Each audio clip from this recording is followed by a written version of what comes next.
Ladies and gentlemen, welcome back to Mega8. Of course, the Dota 2 Winter Cup, almost at the ultimate part of it, I guess you could say. Grand Finals, WG versus XTC. If you missed out so far this weekend, it's been really some fantastic Dota, some interesting upsets, and of course, some really great Dota all around. I'm joined once more with my faithful panel, this time Prophecy rejoining the fray. Welcome back. Of course, Snare and Donny, always a pleasure. Gents, before we go into this grand final, I thought it would be proper that we talk a little bit about those who did not make it here. Some of the sides that we did have the privilege to see, but unfortunately weren't able to make it to this point of the game. But that's just how it is. So, of course, the guys I want to start with first are the guys who got knocked out in the first, well, as soon as possible. And the first one of that would be Mythic Gaming. What do you gentlemen think about this team and how they got here? Oh, that's the Kutrin, right? Yes. That's how you said his name. He was the mid player. I think he actually played kind of well in those games, I would say, like considering he was against White Rabbits. So I think he showed some potential there. I guess they had a poor matchup. I mean, you could arguably say they're the worst team this tournament. In skill, I mean, there's a lot of good teams. That's why it's not like necessarily they're bad. It's just there's tons of good teams, and they still have a long way to go. And they played against the best team opening, right? So it's a very difficult matchup for them. They tried their best. I mean, they can only go up from here. It's nothing to go further down, right? Yeah, I think their biggest issue is like it's almost that they were so overwhelmed by the White Rabbit reputation that like they had lanes that like Donny was specifically mentioning the Timbersaw. Like they could have killed the Timbersaw if they'd just gotten more aggressive, but it was almost like they're just sitting and like so scared of his reputation that they don't want to do anything. It's like guys, just did it once. They killed him once. I think, but only later. Yeah, but it's like they don't have confidence in themselves, and I think if they develop confidence, like they might actually be able to get into the situations where their players can look a little bit better. I'm not sure if it's a confidence issue. I think it has a lot more to do with just experience. Like all the really top teams, all the top 6 teams, like play each other over pretty often, so they get a better understanding of what Tier 1 Dota is like. I think just Mythic, when you're never in that situation ever, like they're not even in the Masters. I think they may be in first div. They basically regularly qualify from Prem to the Masters competitions through that Inception tournament that they have going. But like they never really get to play against any of the really top sides very often. So that level of Dota, once you approach it, it really does change the game a lot. Like the play is a lot faster. You have to be really good about your warding, and punishment. Not being aggressive in the early game gets punished much harder. Yeah. So I think I think the confidence became an issue because they lacked the experience and the knowledge of how to play the game. But I think once that gets better, if they consistently keep being at these tournaments and maybe get matched up against different teams next time, you get like a greater scope of idea of what to do in this kind of Dota. And then that like directly increases your confidence as well when coming up against these big teams. They just have to try and grow individually. Obviously they're lacking experience, but they obviously, like as we saw, they have a lot of growth still to do on each of their players, and they just need to go put in the work. And then let's say in a year or two, I know it's a long time, but that's how long it takes. Unless you're some prodigy like in the Chinese scene, like Wings who came out of nowhere in 1 TI, or Kezu that just rocked up into the scene from Han and then suddenly on Secret a year later. Yeah. I mean, there's very few of those players, but I think the majority have to put in the hard work, put in all the efforts, and then just give it time. And I'm sure if they stay with it and stay disciplined, I think they can reach the top. They'll do damage, I think, but like Donny says, they need a little bit of time to get used to the rarefied air of the top level. Quick question, slightly off tangent. You mentioned a kind of like swear word, Hon. Hon was the best. It was better than Dota 1. It was better than Dota 1. Are you Hon trash, Donny? I was Hon trash. Who else in this panel was Hon trash? I was Hon trash too. I was Hon trash for like... the only reason I was Hon trash, my internet was too bad for me to be better Hon trash. But So you told me that all 4 of us are 2 cultured Only one of us individuals. is proud of it, and that's you, though. So I'm definitely proud of Hon trash. Yeah, okay. It started out a great game and then just sort of hit the decline. Dota, if you play Dota 1 and then you played Hon and then you try to play Dota 1 again, you were just like, what the hell is this garbage? I don't know about you, but I literally just, when people try to justify like, oh no, Dota 1, there is just a better game. I literally say that I can reconnect. There's a reason a lot of the top Hon players are top Dota 2 players, right? And there's a reason a lot of the Dota 1 pros aren't Dota 2 pros. Because Hon was better. Because Hon was better. It's faster paced. It matches up with what Dota 2 is now. Dota 1 is like an alien of a game compared to Dota 2. Oh, it's actually, okay, sorry, we were going in this mass. It's worth it, right? But like, if you play Dota 1 again, it's like the weirdest mechanics. Like the thing that always, that sort of messed me around was that you can't like sprout with Furon. If you like, I don't know, there's something about it. I'm not sure, like now I can't just sprout around a hero, right? But before it was like, if you click on the hero, so you try to, like, almost like a targeted spell, like follow him and, I don't know, anyways. Who knows? Yeah. It's weird. Dota It's 1 an is- alien game. yeah, It's an alien it's game. in the past. Smoking. Anyways, so okay, so of course, back on track. Mythic Gaming getting knocked out. I kind of feel like they need to, if they're going to be around now, it's time for them to almost like up the level, and hopefully they'll come with in time. But Just don't lose faith. Don't be disappointed now. I'm not good today. I mean, like just think of where you want to be and focus on that. And Sargon memes are life, so I mean, keep them Sargon around for flamed me in that. an article. Yeah. He's lucky I didn't flame him. I feel like you should. This On is your chance. camera. This is your chance. Like, I mean, we're all expecting it now. I'm just gonna let him go this time. He's at a half time this tournament. He came last. Give it to him. That was like a mini flame. Okay, cool. Right, so then, of course, next one that bit the dust was, of course, APG, which I think is almost surprising to see APG as effectively a 7th and 8th finisher. It's surprising to see the team name there, but it's not surprising given how they actually played the game. Like I can't think of any team that finished above them where I'm like, I feel confident APG could beat them in a best of 3. So I think they finished appropriately given the level of Dota we've seen them play, and also especially given how tumultuous the team is right now. I think perhaps if they had finished higher, they might have like committed less effort to try and fixing some of their mistakes. I think it might be a good thing that they finished last, because now it's like a super wake-up call. Like you can't leave things the way they are. They have to change something dramatically in order to get better now. That is a team also in real trouble. Like what we've seen from them in the last month or two has not been a good showing in any way, shape, or form. Like they've been swapping out players the whole time. So that's something that needs to be fixed. Maybe more player changes might be the requirement, but I think there's some major issues with APG. They went currently. 2-1 against XTC, right? Who should we think of the Zeus pick? When was this? It was against. Yeah, it was yeah. against but I mean, XTC. Sorry. I think we were all like, I mean, those games like were not good Dota. Like, I know, but neither it's team just like was having it great just makes me games. think like, then are they really worthy of same place to take a game of XTC? The people that are in the grand finals, it's just like that was also that's- the last draft that Adestam was given. that is true. That's true. They okay. Fine. I'll give it to them. I think if they actually had a I don't want to flame Muzzy, but a better carry player, right? One of the top carries. I think they could have gone actually further in this tournament for sure. Yeah, I think it's just like also Muzzy coming in at the last minute almost for PSL, who'd been there for, what is it, month and a half, something like that. So like Muzzy coming in now makes it's hard to judge exactly what their level is, but we do know that currently APG is not, they descending very much. Well, moving along, the next one out was, of course, Sinister 5, who, that's actually pretty interesting because they took on Bravado Gaming in the first matchup, and they actually managed to take a game off Bravado, which I think we were all pretty impressed by. What are some notable players in Sinister 5 that? Because I don't think many players even know many people even know the players. And basically, like the one that sort of sticks out to me is Fearbender. Yeah. Precious Petunia? Fearbender, No. Precious Navi. is Mythic. Yeah. That's all right.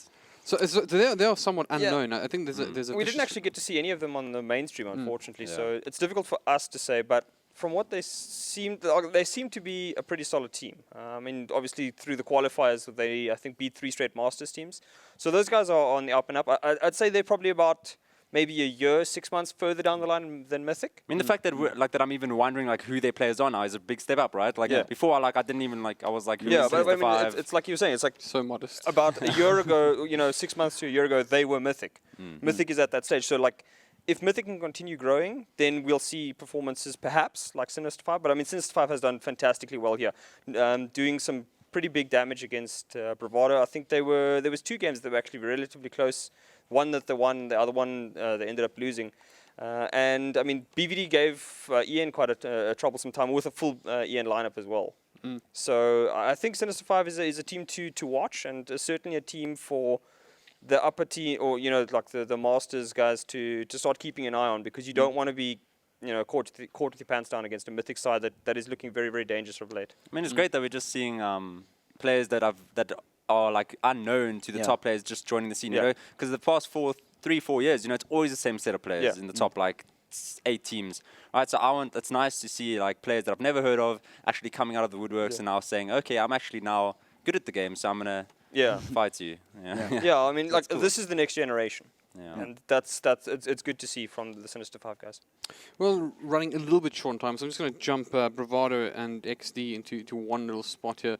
Obviously, the next 2 knocked out. Bravado, I think, finishing a little bit lower than we expect to, after, in fact, being knocked out by NG Esports. But XD doing pretty well. I think probably punching a little bit higher than the weight class, but a sign of things to come? Yeah, I think so. XT is actually one of the, I think, the success stories of South African Dota recently, because when they formed as, I think they were called Constant, I think, a while ago, when they initially they formed. Yeah, were they were Constant Constant or and they something like joined DC Yeah. and now they're with Ecstasy. Yeah, but when they first formed Constant, right, they looked sort of like you were like, I think the basic idea was that Rock Clear was just going to tutor the players and then send them off to like better pastures. But then it just seemed to work, right? And it kept working. And then I initially had the feeling that once they start playing against better teams, it's not going to really work out as well. But then I think I saw them, what the first proving ground, like Emerald or something? But there was an online tournament and I saw them play against really good teams and win. And not win like with flukes, like win convincingly. And then I was like, oh, okay, like given enough time and tutelage, this team can get really good. Yeah. And we've seen just improvement. This is not a team that's regressed in any way, shape, size, or form. They've just gotten better each and each tournament that we see them. And perhaps the one question mark would be Hunter on the carry position. I feel like everybody, when the team first started, Hunter was the best player on the team. I think now he's the worst. Everyone's just The views and opinions expressed by Snare on everyone this has just panel. gotten so I much mean, better. I agree with him. Anta has been a bit lackluster. Yeah, Like- everyone's just gotten so much better on the team, and I think if they can continue that trajectory. This is an extremely dangerous team to watch out for. Yeah.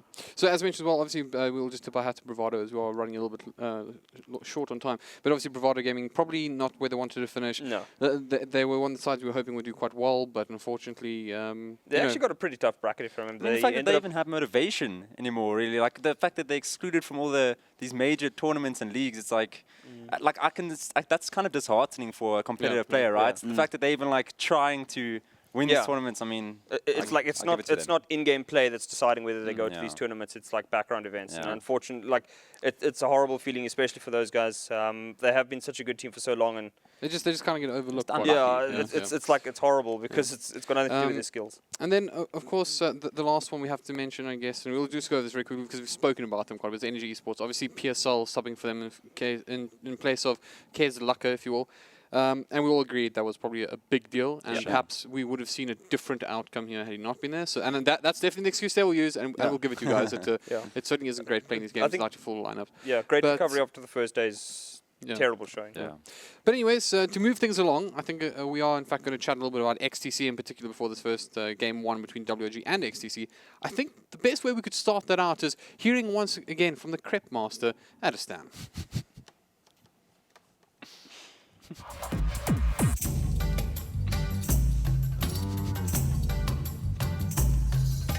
My name is Adam Adasta Moore.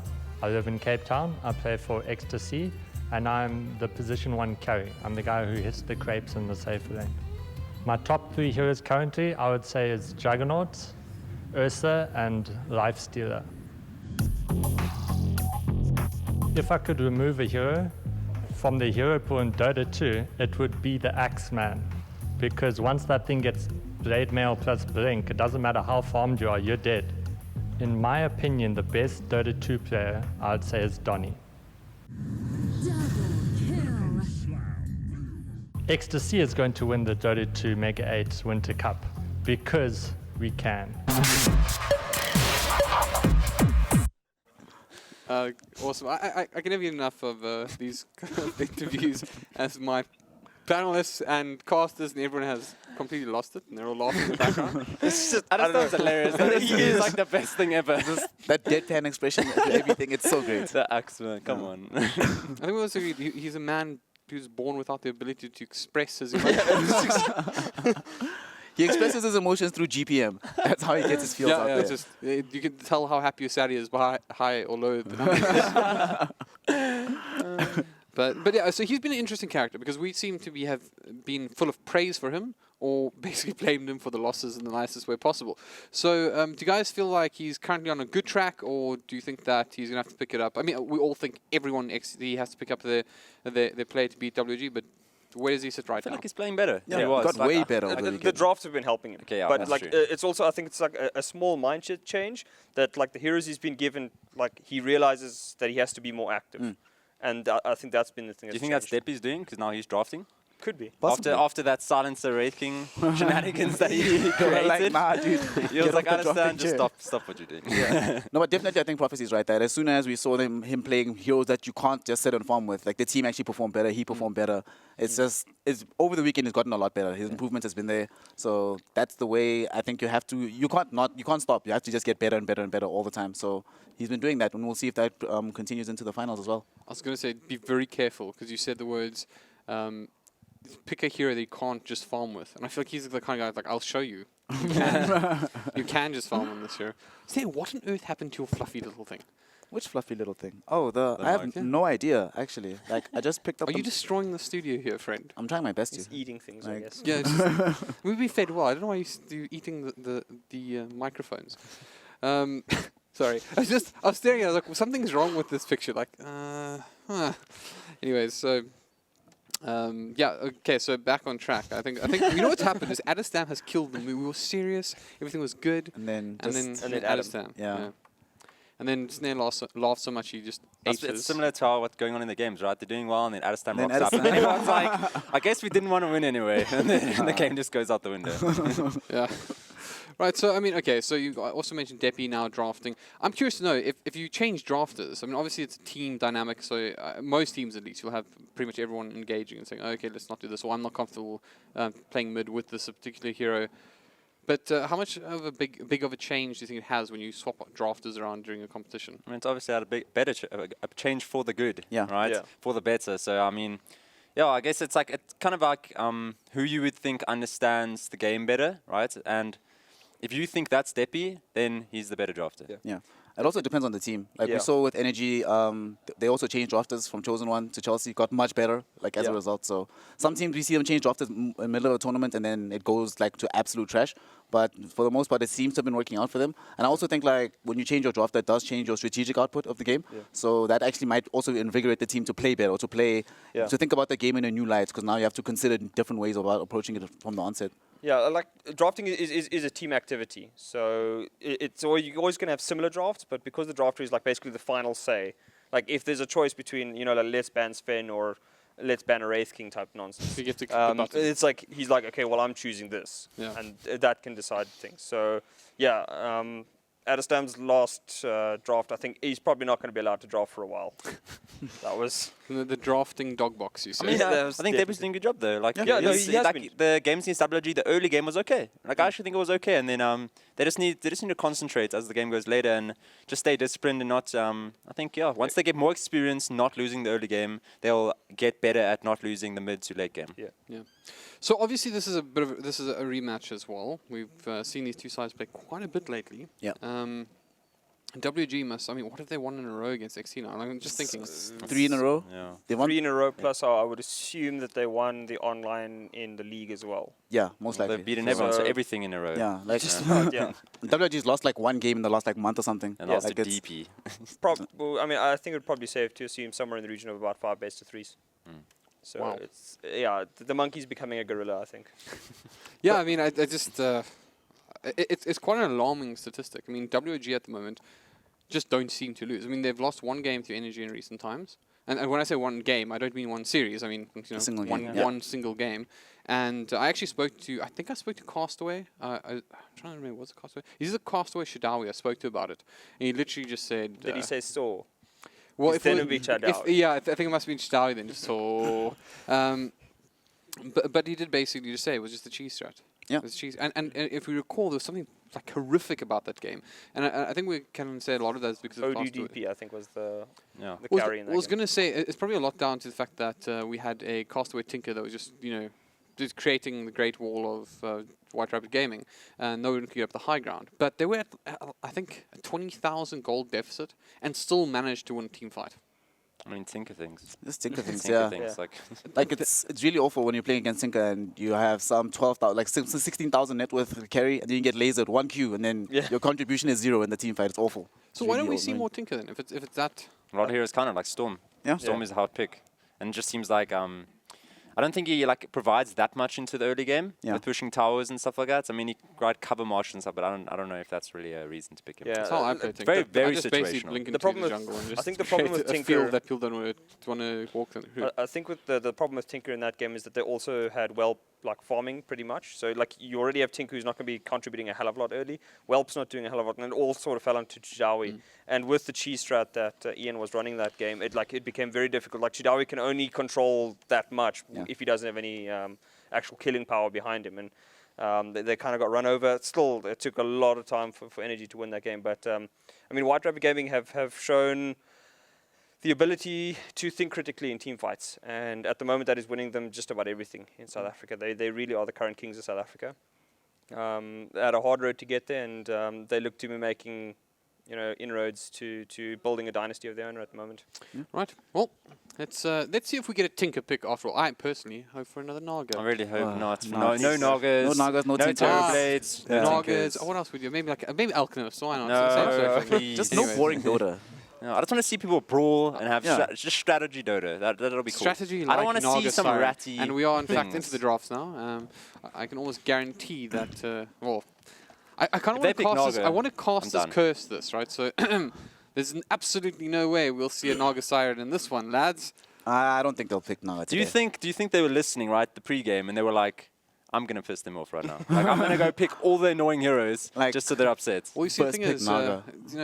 I think that they are a quite a fascinating team in the sense that they seem to appreciate the audience and they give them what they want. And what they want is Naga Siren. No one wants Naga Siren. No one wants it. That's not true. I want Naga Siren. I'll tell you guys a story about WRG, right? Why they are why they're the best team for the spectators, right? I remember one game, this was like a year and a half They also ago, picked Naga Siren, in some qualifier. And then I was talking to Chidawi just before the game, right? And I was like, dude, you know what would be really funny if you went 5 Midases? And then he's like, I want to pick Lone Judah. Like, to get 6 Midases. And then he did it. And then they won the game. And I was like, I'm happy. I'm happy forever. This is the best thing ever. I'm not happy about this at all because I was suggesting to them they pick up a support Viper not too long ago, and they just looked at me funny. Well, they should, because support Viper is trash, even though the hero is very fun to play. It's great. You just press R, and then suddenly the enemy carry is not having any fun whatsoever. It's amazing. Battle of the 2K panelists. You know what? How many times have you been right? Sorry. You are the least right person on this panel. I'm going to just walk away now after that. Let's see if he's going to be right. So WG always picks offlane first, right? At the first Yeah, place. Hold, don't give Donnie help you. So no, Donnie, honestly, let me out of here. Yeah. Donnie, you put your foot in it I'm now. sorry. You put your foot in now. You guys Who's getting picked first? You guys are That great. is not- Shadow Shaman. No, that is Come on. Now, who's getting picked first? Do you think them Legion, maybe? Like, I've been wrong too many times. Axe, maybe? I think Axe is a bit better than taking CM Legion. Axe, perhaps? Don't help him. like, This is on Donnie now. What about Rubik? Come on, guys. We could see an early game Rubik here. I mean, Rubik, it's nice to get to steal the Rasta rewards. Like, you get to actually have some level of push. But I don't know. Rubik as an opening pick seems weird. Yeah, as an opening pick, it just doesn't feel like it does enough to Yeah. justify picking it up early. Like, if you're going to pick a hero like Rubik first, you might as well just get CM. Clockworks in. Oh, wow. I'm out. I'm done. Wow. Get me out of here. Prophecy Is God. it just Okay, correct? okay. Is Donnie wrong again? Yeah, Please yes. go show me stats of Rubik being Please? picked up in the first 2 so picks. the only reason why I think they picked it up here is because Dota and Dai actually did well in the last game. Like, it's not a good first pick. I was just like, Can't deal. that's the only reason that they would pick it up. Like, they're just playing with, they're Don't just messing save with him. me. Don't save him. Stop being right. Stop being right Okay. immediately. What's the next pick going to be, Donnie? I'm gonna go look at the normal meta, right? And then I'm gonna do a I just wanna 180, know, and then you're that's running what out they're of gonna time. pick. What are they picking? I don't know. I don't think Bristleback. I love I feel like it's like I like Legion. Pudge. Okay. Oh, They're gonna do it. Like I might feel know. okay. Listen, they picked a strategy right in the previous one. They picked normal heroes and it didn't work. So now maybe they're doing something else. Yeah. They want to try something completely different. Pudge was picked in the the Mikasa. Win to Ivan game. Mikasa played it, Yeah. but that was Bravado, I think. I actually really like the fact that they went for Pudge. I'm not sure how I feel about the hero in general, but I like what it's like suggests about this grand final. That it's not going to be exactly like last week or the previous games that they actually played against WRG. They're going to try new things. Like you're saying, like they've kept losing with normal Dota, right? You play 5-6 games against a team, they beat you every single time with the same draft. So you're like, fine, try something crazy. If it doesn't work, what's the difference between losing with a crazy draft and like a regular draft? So I mean, it's a best of five, right? They've got Yeah. a lot of games to work with. I mean, Yeah. if this Got doesn't time. work, then try something else. And then if that doesn't work, quit. you know. WRG now have to decide between Axe LC or Nyx Assassin, I think, for Chidawi. I think Nyx is probably a bit better versus, like, you need It's something to be Pudge. able to chase Pudge, yeah. Like, it's so I think they Pudge. probably go for something like that. Yeah, I agree. I mean, he played it yesterday, right? So it's like we have seen him play it. Do you see with their bans? They ban out Abaddon. They don't want any of that dual lane rubbish. Yeah. Legion Commander's still in the pool for White Rubber. They picked Yeah. that up a lot Yeah. for Chidawi. I wonder if they'll do that. Like, remember yesterday we thought that once you ban a Baron, WRG wouldn't pick Lich, but then they pick Lich anyway. Like, I think Santo plays... Okay, so Tusk, yeah. Okay, So yeah. Santo Tusk. Santo, Tusk, Schlink, Switch, Rasta. Okay. Actually, Santo's played both of those heroes. I think Yeah, he's... actually. Okay, so I think... So you put Santo on the hero that will want to roam more, right? And then you put Didn't Schlink on the... Shinx played Tusk the time Yeah. that they had both? Yeah. Yes. he did. Yeah, okay, all right, that makes sense then. So I feel like Senso's a bit better on Shadow Shaman though. Like his positioning is really good with those Rust Awards, and he has a very good understanding of when to push around the map. I think it helps that he's like an ex-carry player, so we can sort of like as a carry player, you only have to know when you can actually push a tower like while the enemy team is fighting. So I think it helps a lot if he's got that mentality on his mind. it's true. They're banning out Ember there. Please tell me they're banning Castaway. Voka. I mean, they're banning out Razor. Okay, that's they banned out Razor. I was surprised XC, after that time that Razor like demolished them. I'd be scared ever since then. Yeah, that was pretty. It's a good hero. It is really a good hero. I mean, it's been doing well. It's been doing well. So does this mean WRG, normally when they ban Razor, they either pick Troll or Nyx, or Nyx, sorry, Lifestealer. Lifestealer's decent here. It's okay. Yeah. So Destroy his far, pudge. the problem is we've only seen the 2 supports though. Yeah. Like I think you'd want at least one of the cores before you go the next. Like, yeah, just to know the Yeah. matchup at least. So you don't get, like, end up picking Nyx into a really awful situation. Is Dodo and I, he played Rubik last game, so Yeah. is Doombani a Pudge player? I are they going to swap? Absolutely no idea. Are they going to swap? I mean, like, Dodo and I is their 4th position, right? Yeah. So, I think Doom Bunny does play Pudge. For some reason, it feels like I've seen him play Pudge somewhere. I might have just lost in a pub. That's in a success pub. with Juggernaut yesterday for the early game. Yep. Yeah. So, Guys. that's cool. I just want to point something out again. We've discussed this time and time again, right? But there still isn't anything that has addressed the Invoker here. I mean, I mean, it's kind of harder to play Invoker versus Pudge, though. Like, you very often you can just get, like, hooked and die in the lane. It's, like, kind of... It's annoying, but he can get away with it. I don't think they actually have the tools. If he does pick it up, they can probably protect him with the tuck being around. they could still pick it. Yeah, they could. They've got set up for it. It's terrible. Terrorblade. Okay. That's really good against Juggernaut. Like, what is Yeah. Juggernaut meant to do? So I would actually like XC to pick like Magnus here or something like that. Magnus would Yeah. be pretty cool, right? Magnus is, yeah, it's amazing versus Terrorblade in the lane. and then like Jug and Mag is definitely a thing. Yeah. Like, that is a very strong combo. Ricky, like the Magnus, Ricky's also very strong combo. Obviously, they won't pick it up because they've got 2 supports, but Magnus Jug is very strong in my opinion. Yeah. Yeah. Maybe a Okay. full pubby, 2-position Pudge. The mid patch. Yeah. It could still be mid-jug, though. Like, That's it's not also necessarily a possible. safe lane jug. So we could see them go for something else in the safe lane as well. That might match up. Because we don't know what Chidao is going to be playing yet. And I think you genuinely, when you play against WRG, you have the best chance if you shut him down. Nature's prophet. I don't see that every day. You do I'm- not. Who would have predicted that? I'm Definitely not me. Have they been watching EG? Because I know EG Yeah. just picked this in game 3. I'm Really? actually Did they okay. win? It's still ongoing when I no, last no. checked. I'm actually hope they okay with lose. this Nature's Prophet. Like right now, WRG, so with Terrorblade, right, most of the time you're really scared about just outright, flat out losing the lane.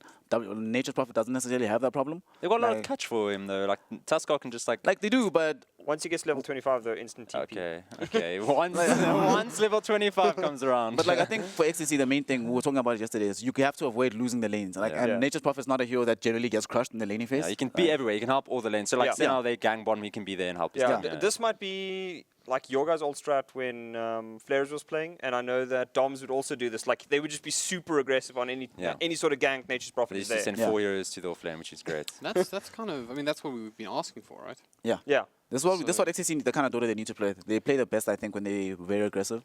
As well, like it makes it a bit riskier now to pick up the Invoker 'Cause, because you can basically- just pitch mid. Because any fight basically becomes like a +1 when the Nature's Prophet is there. What do you think they're going to respond to that with their own offlaner, which is... You don't think it's Tuskar's obviously support Invoker? Oh, they get Invoker anyway. I mean, Right. Invoker's good against Furion, right? Yeah. So they Yeah. can, like, I think it's actually It's pretty like- Invoker's still good against XCC here because if you Yeah. can just arrive Good against half a Pudge. second late to a fight and throw out a tornado, like half of XCC is then Just stuff. dies. Yeah. Okay, so we all agree on this, though, right? If you're going to let that man's Invoker go through, then you have to wreck it. I mean, you don't have The to wreck problem it, is- just to wreck other things. Yeah. And then win the game. Try and win the game. I think maybe actually the key to beating this Castaway Invoker is not to focus on the Castaway Yeah. Invoker Don't because worry about it. every game like we see like they'll send 3-4 heroes like mid all the time to try kill him. Then everyone else gets farmed and Castaway get 20-minute ags anyway. So if you just destroy everybody else, don't allow him to actually have that global impact. I mean, don't like forget about him. Just like Yeah, just play, like- play how you'd play against any other Invoker. I mean, Yeah. like, just because it's Castaway. I mean, like he's obviously good at it, but I mean, don't ruin your other lanes to Yeah. focus on something you don't. That's not such a huge deal. We saw many teams lose to BVD when Donya and them were playing, just like trying to deal with Seam. They're like, oh crap, send 4 or 5 heroes versus Seam, and then everyone else was farming too. That was a pretty amazing Invoker. It was quite interesting because I used to love to draw the parallels between Seam and Castaway, and that Seam was always like that. I don't know. It was so like Seam is the general, though. Yeah, you That's just- how Seam would play. It's like he would play as the general, whereas Castaway is more like the gung ho, like the guy who's going to win you the whole fight. Whereas Seam is like the guy that's going to win you the whole game because he's Wow. just laying Shots everything. fired. It's different. It's like a different style of No, no, play. no, like I Seam know what wasn't you're trying like to the say. primary player on BVD. Seam like gave you what like gave you what you needed consistently. Yeah. Whilst Castaway Yeah, will he just didn't sometimes die. give you more things than you need. That's And you know, it's kind of like a Seems sucked at mid, guys. Let's be real. like he knows it. Let's not praise So him. LC banned Batrider. Batrider. Also Also first against bans. Finally. They also get really good in Furion. They've got a lot Yeah. of good heroes against Furion, Pudge, Yes. and against Jug that can They catch do, him. yeah. Dude, I don't know. This is They've a got, this they've is got rough. issues. I'm like, Yeah. Yeah. I like X- White Rabbit's draft way more than XTC. XTC need like the most crazy mid hero ever. That's just gonna destroy They the just entire need to game. put so much pressure on. They just got to like run around killing things with Pudge, and Furion needs to be everywhere. And White Rabbit just needs to never feel confident that they can go for lots of picks. So I think they're maybe probably angling to get like something like Quap or Storm Spirit or something that's just highly mobile because all the other heroes are kind of static right now from XTC with the exception of Furion who can TP and everywhere. But they don't get in there, right, in terms of how they deal with damage. And they need some way to do that. But all those heroes are now bad because of the Batrider and the Invoker. Like there's so much catch right now across the map. Like you can just die instantly no matter where you get caught out. So maybe a linear Lincoln Sphere carrier. If they like didn't pick Furion, they could have had a Nyx Assassin, which is so good against Invoker and Batrider. OD. OD. All right. He's done really well in OD in the past. I think he's nearly like carried some games that I've seen like crazy solo. Yeah. I don't know. And he's about the best you can get against an Invoker in the mid lane Yeah. as well. So It's pretty interesting actually because I've been looking. I've seen quite a few OD bans this tournament, but we haven't actually seen any picks. I don't think. I think this is the first OD, at least on the A stream. And it's okay versus Terrorblade as well. Like the Yeah, and damage they can against save illusions. against Batrider Yeah. if they need to. Yeah. That's a good pick. You said they needed a crazy one. Maybe not so crazy, just a fairly good one. I'm just kind of iffy about the Furion pick. That's Yeah. the Yeah. only one I'm a bit iffy about. Yeah. It's the Furion and Pudge I'm worried about, but OG I'm happy with. I think it's great. Right. yeah. Well, I think there are two gentlemen who might want to share their opinion on the draft as well. Wilson, Triple XL, and Demonic. Gentlemen, what's your thoughts on the draft?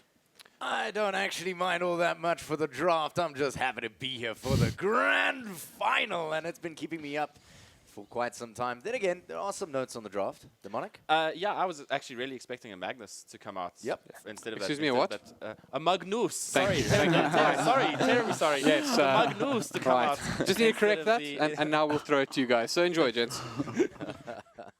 Well, here we are at last. The journey is eventually come to this point. And the two last men standing, WRG and XTC, they have a bit of a history. They've been at it for a while. Last weekend, in fact, they banged heads at the grand final. We'll see what they can do this time round. Yeah, and really interesting drafts coming out from both sides. I think we're going to see a lot of action this game, especially after the 5 to 10 minute mark. Things will start going to get pretty wild here, I imagine, Wilson. We've definitely got a game on our hands. Yep, and speaking of a game, and Schlinks is already dealing a bit of damage, making sure he can get on that scoreboard as quickly as possible. So, without any further ado, I'm going to take you through the side of XTC, playing on the Radiant side of the map. That's the pretty green side. XTC Skynet is going to be picking up that Nature's Prophet towards the mid there. That's going to be Deppy on his Outworld Devourer. Over here in the jungle, Dota and Die on his Fat Man Purge. Dastum is going to be picking up that Juggernaut. And last but certainly not least, leading the charge on the support, Rubik, will be Doom Bunny. And on the side of White Rabbit Gaming, looking to take another final win here. We've got Chidawi, who's roaming. This is not his side of the bush, but he seems to be here anyway, taking the role of that off-lane Batrider. We're going to have Castaway on his signature Invoker, looking to do a lot of work Might this game. be in quite a bit of trouble since the smoke is right there. So just hold the introductions for one moment, because I have a funny feeling Doom Bunny is going to try and lift into something tasty. Yep, there's the lift, there's the slow. The spin is there as well. This is going to be your first blood, almost assuredly. Beautiful body block from Dota and Die. First blood secured for the boys of XTC, taking it immediately to them. It's a disaster coming out from Toby 1, as well as a bad manner. Good luck coming out from Dota and Die as we see the rest of the game. Just to quickly finish the introductions, we're going to have Santo taking the role of that Shadow Shaman in the top lane. Schlinks, as expected, is going to be playing that Tusk, and Whelp, one of the premier carry players in the South African Dota scene, going to be taking up the role of that Terrorblade. Well, we've always said it, WRG, very scary name at the moment, and that tends to have a psychological effect on its opponents. But it looks like XTC are Chidawi. very, very happy to take the fight to them. Chidawi, yes, he's in a spot of trouble towards bottom. He's actually going to get slowed up as well. Picks up the stun from the Centaur Conqueror as well. And Chidawi's hoping for a deny, but XTC are now going to put 2 kills on the board before the first minute is even done. What is he doing down there, Wilson? I'm not... He believes this is his side of the map. And he's going to power ahead, I guess. I feel like he needs to realize that he's dire. Like, White Rabbit Gaming are currently the dire side. This is not the jungle place, especially with a Pudge and a Doom Bunny and Dota and Die have had brilliant starts this game. I mean, Pudge has already got his boots. He's on his way to his Tranquil boots. And Doom Bunny, net worth. yeah, sitting beautifully. And this may be almost another kill there. Things are Towards getting the mid lane, exciting. though, Deppy might find himself in a spot of trouble as Schlinks rolls on in. No, doesn't look like there's all that much interest from Castaway or the Ice Shards to follow it on up. Yeah, that's just a level. That level 2 Tusk now, but unfortunately no shards as of yet. Deppy. Oh, the Shards do miss. What a shame. And I expect Skynet to be just trying to get experience here in the offlane when he can. Not too much exciting coming with this Nature's Prophet too soon. I'm surprised that he actually didn't TP into the gank. Obviously, deciding to go for the Treant's first level, but once this Nature's Prophet actually gets more levels, we should see even more ganks coming. So this is beautiful play coming out of XTC. Yep, it's just the kind of game I look for. It's one packed with action, packed with excitement, and with a whole lot on the line. So much prestige to be won here at the Mega8 Winter Cup. And I promise you both sides are going to look for it. So top of the last hits and denies is going to be Whelp. That's on his Terrorblade, and right behind him, Adastum. So all is well with the world. The world, for now, is in balance. Yeah, and Speaking of balance, Deppy, and he always will have that disengage in the form of the Astral Imprisonment. But if he sticks around too long, Schlinks is going to make sure he sticks around too long himself. And yeah, Castaway, as soon as he's ready, he will be able to take advantage of that. We are talking about one of the very best Invoker players in South Africa. yeah, I mean the Electri combined up with Cold Snap into Sunstrike will eventually be able to take down Deppy once Schlinks makes a rotation in a couple of levels' time. So that's something that we definitely have to watch out for. Deppy's not going to be safe in this lane forever, let's put it that way. There's definitely going to be a chance to gank. It's one of the sort of weaknesses of OD is the fact that he's not the most mobile hero. You know, if he gets ganked, and he has to use his Astral Imprisonment, especially if he has to use his Astral Imprisonment defensively. That can obviously be bad. So they're rolling in on the top lane. Looks like Skynet is going to go down as Whelp deals a massive amount of damage thanks to the Metamorphosis. And that's pretty stock standard stuff, although Schlinks, you've got a hefty pair on you, my friend. Yeah, I mean, diving T1 tower, that's going to get some good damage onto this tower as well with Whelp. Using his first Metamorphosis, he's going to be happy with that. Picking up a kill generally, Metamorphosis, since it has such a long cooldown, you want to be able to get value out of that spell since it has. So he's going to be really happy with that. Managed to get a few more creep kills in the bank and doing well. So let's talk about this combination here, because I feel like from the draft we saw that this was the roaming ganking combo in the form of the Pudge and the Rubik. How does it work, and what will you do with it right now? I mean, at the moment they're pretty much doing what's expected. Is Chidoe can't really do much in this lane. He's only level 2, currently sitting lower XP than that of the Pudge in the support lane. So not able to really get into the jungle as of yet. And Doom Bunny's actually in trouble here. He's in serious trouble. He will be going down as Chidawi burns him away. And there is no slow to follow up. Schlinks is also there. There's the Sunstrike. It's good. And Castaway takes away yet another kill. Dota and Die trying to TP on out. Gets stopped by Santo. And that is the end of that. Suddenly, it went from 2-0 to 2-4. Beautiful rotation coming out from the supports of WRG. Santo and Tuskar getting in there. I'm not sure what Dota and Die was doing going underneath that tower. He only had 100 HP, so even if he was going to lift up, I mean, one accidental tower hit in terms of aggro, and he was toast anyway. So perhaps a little bit over-aggressive from the side. Perhaps they were thinking maybe the Nature's Prophet was going to TP in and help out as well, add a 4th number to that gank in order to get things into the advantage. But perhaps a little bit of miscommunication there. Doom Bunny just a little bit too aggressive. Take a look what's happening here. Doom Bunny popping down some ward vision just in time, and Deppy is immediately warned by Doom Bunny there. That was very, very close, and Doom Bunny, I believe, just saved the mid of his team. Yeah, and that was Santo with a double damage, hitting for 156 damage at the moment. So that's quite a truck, actually, if he can get up to you. And with the help of Schlinks, he would have been able to get there just fine. So Deppy managing to stay safe for the meantime. It looks like I would love to see a rotation come out from the XTC supports, actually. A smoke, maybe try get a kill on this TB if they can, especially if the Juggernaut hits 6.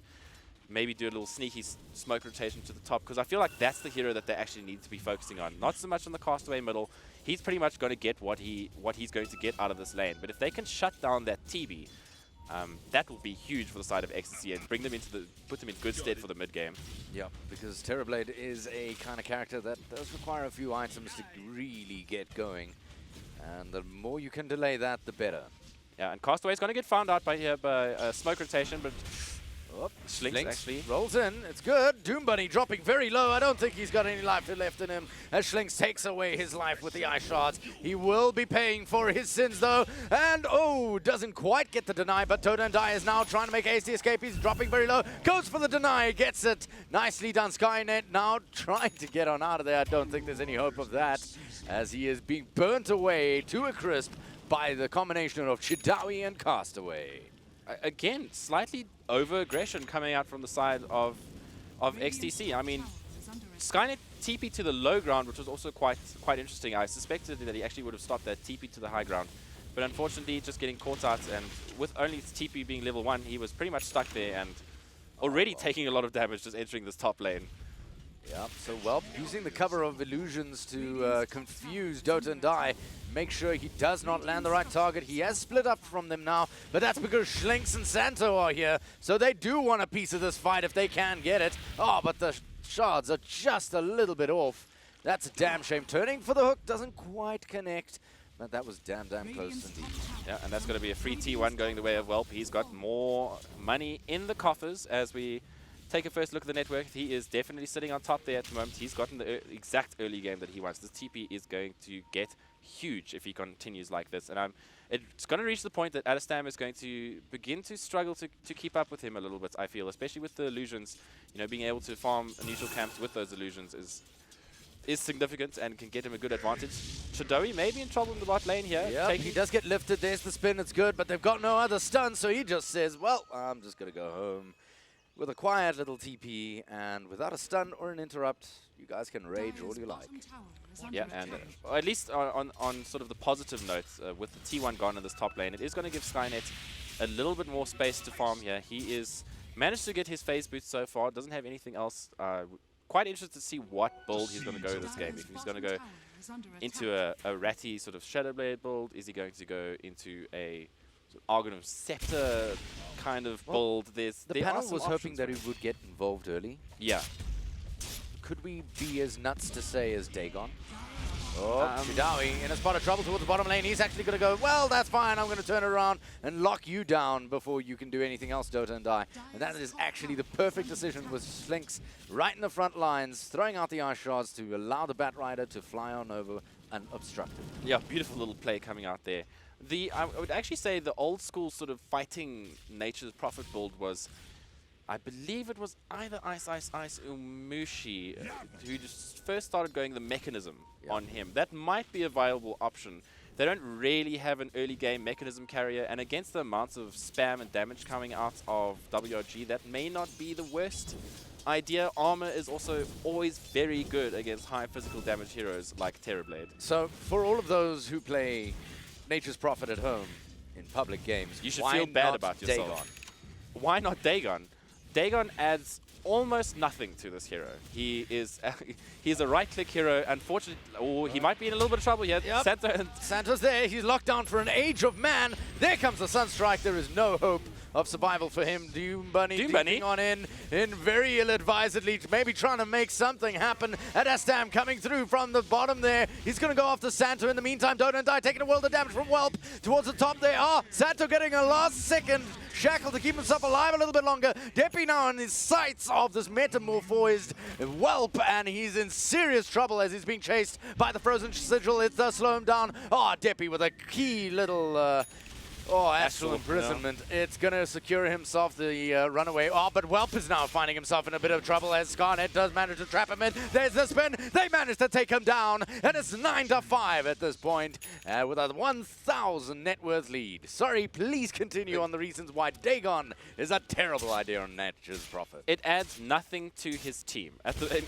Nature's Prophet is one of those split-pushing heroes. He's one of those heroes that is not generally... You have two decisions, right? You can either get involved in fights, use your TP offensively to do the sprouts, and get in there, use your ultimates to try and deal as much damage in a team fight as possible, or you split push. You don't want to fight, you want to be wherever the other team is not, example, and Dagon. Dagon doesn't really help you with that. Dagon is a burst damage item. It gives him no health. It gives him a little bit of intelligence, but other than that, the only instance that it would actually be useful is to actually Dagon down Whelp before he manages to get his Sunder off, which is not the best. It's just not the best item for Nature's Prophet at all. Whelp may be in a bit of trouble here, no? No, he's got plenty of backup, all smoked up, and they're actually going to run into Doom Bunny and Don't and Die. The roll is good. Shadawi's on them. They do have a Flaming Lasso if they need to use it. It has them going on in, well spun. And, oh, nice cast away. Sunstrike is going to secure himself another kill there. Oh, the hook just missing because Adastum went for the healing ward. Oh, a little bit of miscommunication. Don't and Die was actually on target if he carried on running and didn't stop to put down his healing ward. Yeah, Don't Die just giving out a my bad in the chat as unfortunately that healing ward. Oh, shame! What a tiny little miscommunication ended up making a huge difference there. Adastam being able to go down and falling a little bit behind in terms of the other cores, but still doing okay. I would like to see actually Deppy getting involved in these fights a little bit earlier. Adam is actually, compared to yesterday where Adam felt a little bit slow getting into these fights, today it feels like Deppy is perhaps a little bit slow, but he did decide to go for that Midas though, so he's not really ready to fight yet. Is it not just the nature of an Outworld Devourer? I mean, it How is early that. can an Outworld Devourer really get involved? Well, I mean, he is quite a high intelligence hero, and against non-intelligence heroes, again like Terrorblade, I mean, dropping the hammer is going to be a whack ton of damage at any point in the game, especially with getting rid of illusions and that kind of thing. So Deppy can definitely get involved in these fights. I mean, he does have 4 levels in the Arcane Orb as well, which is also just disgusting amounts of true damage, which ignores armor. So that's, can really burst down this TV. But unfortunately, it just seems a little bit haphazard here from XTC. I'm not sure if their game plan is solidified as of yet. Yeah, but I think they were definitely agreeing that a little bit of early game aggression was the way to go. But not quite sure how to take it on from this 13-minute mark. Santo stepping on the wrong side of life. Does get spotted out by that ward on the high ground there. There is Skynet nearby. Santo, it's definitely a warding expedition, but it's going to be a very, very big warding expedition as he does drop those wards. They're going to book themselves a kill, but at what price? As Santo does hit the deck as well. Yeah, expending his first wards on a tower instead of a kill instead of a tower. That's going to be good for XTC. Every time wards don't get used to push an early tower, that's a big advantage towards XTC, and they're going to be really happy with that. And plus, Santo didn't get down the ward, so his mission ultimately was to feed some wards and die, which is in favor of XTC, that's for sure. Yep, certainly. So, as Terrorblade, what are we looking out for here? What is the key item or the key point in the game where he gets absolutely unstoppable? Because this hero really does become unstoppable. Yeah, I mean, he's most likely going to go... Slight engagement towards the top lane. Don't die. Skirting with death here. Out come the trees. It's good. It's going to lock him down, but there's a snowball coming, baby. And Shadawi's actually getting lifted and spun down as well. In the front lines, Schlinks goes down. Shadawi now pulling on. Adastum, who says, that's fine, baby. I'm coming with you. I don't mind. And throws out the Omni Slash to finish him off. Santo, with nothing left to do, runs straight into the brick wall of Adastum and then hits the deck. That's another 3 kills. And this is looking pretty damn pretty for XTC Bottom lane, at the moment. Whelp may be in trouble here. Yep. Well, oh, yes! And that's exactly what you were talking about. Drop the hammer onto Whelp, make him pay for his sins. And Deppy walks away with that kill. You got it, Wilson. It's maybe a Sunday afternoon, but there's always time for a little DIY as Deppy drops that hammer firmly on the face of Whelp and gives him the sort of knocking that he deserves. And that's exactly what I was talking about. It does huge damage to an agility hero. I mean, he's not the most intelligent man, is the Terrorblade. Sure, he hits things very hard, but don't ask him to do a maths problem. And don't ask him also to tank. He certainly can't tank, unlike a strength hero, which obviously isn't as intelligent as the Outworld Devourer, but at very least has the health to back it up. Agility heroes being those who gain the most agility per level. They therefore are softer, generally speaking. Oh, Santo in the top. Doom Bunny's so dead here. This poor man. Nothing he can really do. He's going to tank the world and hit the deck. There's really nothing he could do there. Skynet, though. Are they going to reinitiate? Schlinks. Yeah, the chase is good. Oh, Daston, Schlinks. can he actually catch him? Schlenk's cheeky play goes for a corner and says bye-bye, even waves to them as he goes. Anyways, as I was saying, the agility heroes are the most vulnerable to that spell, particularly because they don't have the strength gain that is associated to a strength hero to back up the HP. Yeah, ooh, Hook just missing out on Jadawi here. That would have been a huge kill. He's 30 gold off of his Blink Dagger, so pretty good timing here considering he went Tranquils and Boots to get that. It's not the best timing, but it's by far not the worst as well.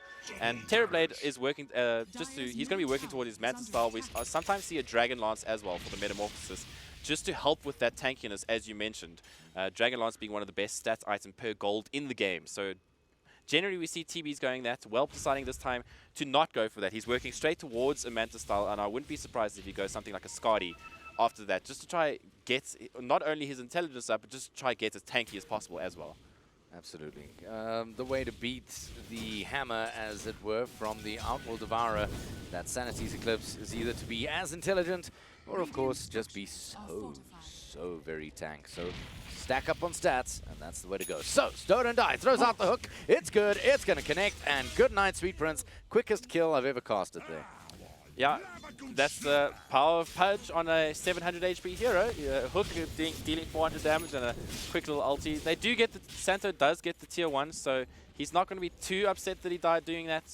And his wards, as you can see, used for the exact right thing. But oh my yes, goodness. They managed to steal the wards. And that's going to book themselves a counter push on that tier 1 tower in the mid lane. My, oh my, Doom Bunny, you are glorious on this Rubik. I stand corrected. Santo is not going to be happy about that at all. Things have backfired slightly. Yeah, that's when a good plan goes horribly, horribly wrong. And the wards take down a T1. Doom Bunny with some gold, extra gold in his pocket. Not quite as rich as he was in the last game, but he played a disgusting Rubik against the previous series in Energy Esports. So I expect him to do exactly the same here as well. He's doing an excellent job yet again, so maybe this is going to become one of his signatures. And someone that we actually haven't spoken about and we haven't really seen besides some Sunstrikes is Castaway. And looking at him, he is massive. He's got an 18-minute Midas. He's already got the Argonum Scepter up and running. This man is pretty much at his build, ready to go when his team wants to, working towards those boots of travel, so he'll be able to get around the map, do some split pushing himself, maybe even start to catch out people like the Nature's Prophet, which Castaway is going to be able to do with his set of spells. You know, for someone who did die first and die very hard before the horn even sounded, he's doing damn well. Yeah, I mean, both WOG cores are still sitting on top, despite the fact that they've actually managed to, die once or twice. So Manta style is now up on the Terrorblade. This is going to be one of the timings that you can actually start to put a little bit of pressure on the other side of the map with that Manta style and start looking to take those T2s with some Metamorphosis, just because of the amount of illusions that you have are disgusting. Right, so Chidawi in the bottom lane might be the bait they were looking for. No, they reveal Skynet. Doesn't look like the rest of the side of WOG are really interested in taking that fight. They've decided discretion being the better part of valor. Now, Batrider, he's got himself his blink. He's happy and ready to rock and roll. What's the next step for WRG? When do they get aggressive here? It's a good question. I thought they might want to get aggressive now. I mean, they've almost got all the pieces of the puzzle that they need at the moment. I think they might be a little bit scared of Deppy dropping that hammer. I mean, he's had a really good game so far, sitting at 1-0-3, hasn't died yet, does have that Midas in the bank as well. We're now beginning to work towards his BKB, which is going to nullify a lot of what Castaway has to bring to the team fights and allowing him just to deal that insane amounts of physical damage that they can do. So I wouldn't be surprised if we see WOG perhaps go for a smoke in the next 2 to 3 minutes, try to get a pick off and begin to push their advantage. Deppy does also have himself the Hurricane Pike, which buys him the mobility he usually requires as an Outworld Devourer. Yeah. And of course the stats, which we mentioned before. Now, the question really is, if they are afraid of Sanity's Eclipse, shouldn't the side of XTC try to capitalize on that as much as possible and go for a push now? I feel like they know that they are a little bit behind at the moment, so forcing things can sometimes, as you saw yesterday in the last series against WOG XTC, forcing things can sometimes put things in. That is a very exciting graph that we're looking at. Turn things in the opposite direction. So for now, they're just remaining calm, continuing to get farmed. They scale well into the late game. They've got the Nature's Prophet, they've got Odie, they've got Juggernaut, they've got Pudge. So it's not like they're going to be able to... there's not like there's too much of a time limit on this draft. So they have just relaxed. You know, take things, farm it out. Like that poster says, keep calm and keep carrying. Yeah, keep calm and keep farming. That's exactly it. And it looks like Castaway might be in a little bit of trouble here. Skynet looks like he does have the Shadow Blade. Oh, Rock is just used. That's huge as well. Yeah, dropping the meatball. Oh, he knows. Yeah, he knows that something's up. And obviously, having dropped the meatball, he's a little bit out of options besides QQW and get the hell out of there. It's not worth the risk. That would have been a key pickoff and possibly the call to push on very, very securely, but it looks like they're grouping up to push anyway, the side of XTC. And, oh dear, Skynet, you have... You stepped in the wrong place. Santo's there. They're going to find him. He immediately gets sheeped up, but oh, he does get the chance to get the Shadow Blade off. There's the dust, though, from Chidawi. They planned for it. It gets pulled, and good night, Sweet Prince. Deppy makes an appearance, but it's just too damn late. Yeah, and meanwhile, TB is just styling all over this bottom T2 tower. So that's exactly what he wants to do. Manta style up, illusions, and look how quickly that tower drops, Wilson. It's absolutely disgusting. On the same side of the map, sorry, on the opposite side of the map, Daston was trying to do the same, but he just doesn't hit that damn hard. Yeah, unfortunately. And they're going to be able to deny that tower. So ultimately, this is in WRG's favor, taking a T2, denying the top T1, and getting a kill on the Nature's Prophet. It's exactly what they needed to do in that instance. And once Metamorphosis is up again, I wouldn't be surprised if they push down the middle or Whelp switches to top, maybe WRG smoke to the other side of the bush and do exactly the same thing. Let your TB split push while the other four heroes, you know, Castaway, Santo, the Tusk, and the Bat Rider, allow them to cause chaos amongst the XTC side. Yeah, speaking of chaos, Santo finding himself behind him in oh no, he's been enemy seen. lines. He does reveal, and he immediately goes for the TP out. Oh. Wow, that was very, very close indeed. Nonetheless, he does manage to get on out of there. Eagle Song up and running on Terrorblade. That's going to up his agility even further. He's going to start hitting like a truck very, very soon. And I think the intention there is to have it do good work there. Oh, Castaway is actually going to get caught there by Skynet. They do manage to take him down, and they've spent quite a lot to do it. So they're going to enjoy every last bit of gold they get. That was 384 for Adaston. Yeah, and a killing streak ended, so Chidawi is going to find the Pudge. Whelp is going to be there, so unfortunately, this Pudge is going to be biting the deck and going back to base in a body bag. So counter kill coming out. Obviously, Invoker is the more important target. Deppy walking into Whelp. He misses his first strike because the evasion is up and running on the form of the butterfly. Alacrity stolen. That's pretty damn good too, especially on Deppy, who requires a fair amount of attack speed. Is this the call to push or not? It could be. The Sanity's Eclipse is there. It is level 2. There is no lasso available on the Bat Rider either. Yeah, this is the call to push. You've got your Castaway dead, who's going to be the Tornado and the Meatballs. Pretty much some of your only anti-push. Oh my gosh, Adam is taking so much damage. He's dead. He's very, very dead. As soon as Whelp goes into that Metamorphosis, you got to get out of there. And speaking of getting out of there, Doom Bunny doing what he can. Skynet trying to get out. He's dusted up as well. Oh, Schlinks comes on in, rolls, and helps himself to the kill on Doom Bunny. It suddenly is a 3-for-0 exchange. Again, that seems like miscommunication to me, Wilson. Why? I mean, Deppy... Yes and no. It's like every move XTC go for, WG has a slightly better move to counter it. But Deppy and Dota and Dai had already left. There were only 3 heroes left there on the side of XTC. Obviously, some back call was made, but the team not replying in a unit. Instead, Deppy just walking away, leaving the rest of his team to die, and then WG get 3 kills and a rush. And a rush. So I mean, just small. That to me says a communication error that turned into a massive disadvantage for XTC. And those are the small things that can lose you a video game. All right, if that's the case, and you were sitting on the team speak of the side of XTC, what would you be saying to your boys?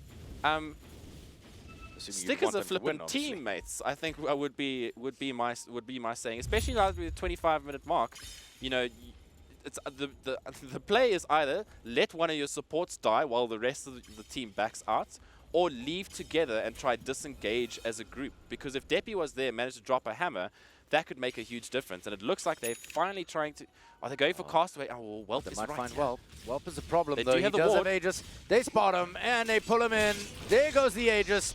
But the re-engage could be coming very soon as Shadawi's already fireflied up. There's the lasso who's going to pull the Pudge all the way up to the top. Whelp now is going to try and get on out of there. Castaway picking up nothing there. He does what he can, and the hammers drop from Deppy. Does a fair amount of damage, but Whelp still stands importantly. He's going to turn around with the rest of his friends, take down Skynet. Adastum hits the deck towards the left-hand side of that screen. And now Deppy, the last man standing, stuck in a hole. Now a chicken, almost dead, and there he goes.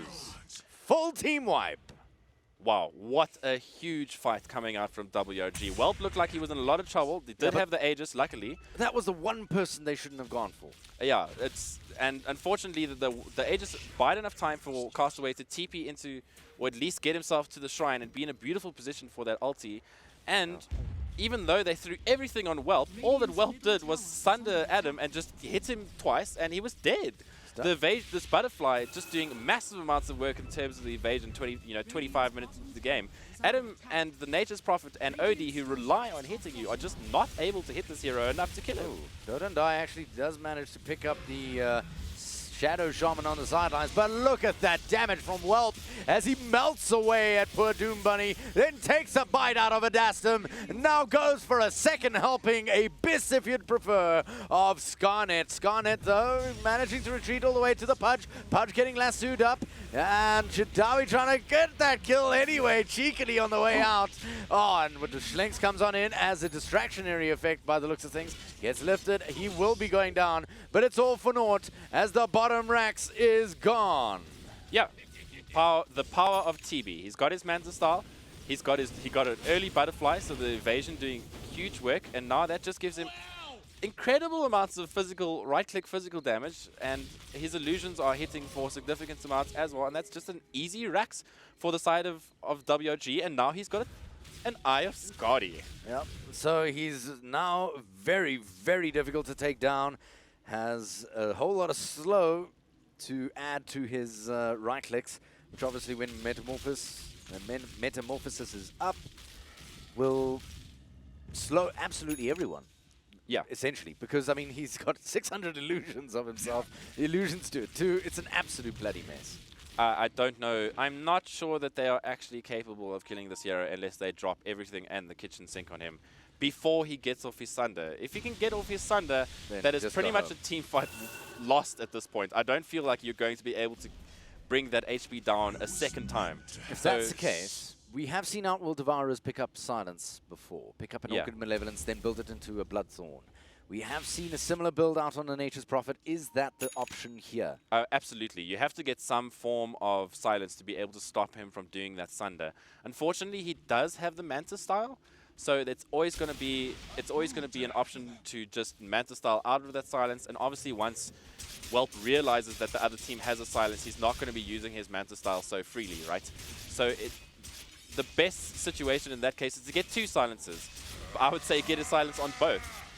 Force out with the Nature's Prophet, then get Deppy to follow up with the second once he's Manta style, and then get the kill. Well, here we are. Well, going for the Metamorphosis. Deppy immediately BKBing up, trying to avoid getting locked down. There he drops the hammer, but it's not on Whelp. He's trying to kill off the supports, and Santo supports by the skin of his teeth. He survives, and Deppy hits the deck. Adastum spinning in the middle of it all, trying to do what he can. Cannot take down Whelp. He's doing everything he can, but hits the deck before he gets a chance to do anything more. Skynet, the last man standing, only standing by the very, very tightest definition as he TPs out back to base. And that surely is another push for the side of WRG. These guys are unstoppable, I tell you.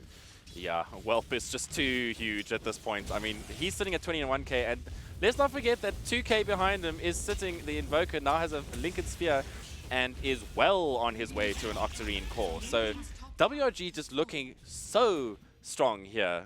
Terrorblade turns out to be quite a good pick, especially when you give it a free lane and free farm for the first 15 minutes of the game. Yeah, I think that butterfly did so much work. That really was the tipping point. And we'll check it against the graphs later when we do get the stats. If XTC managed to bring this back, it would be beyond miraculous. It would really take the hand of God to help them out here, but they're going to suffer on anyway. They're going to try their very best to take their first game.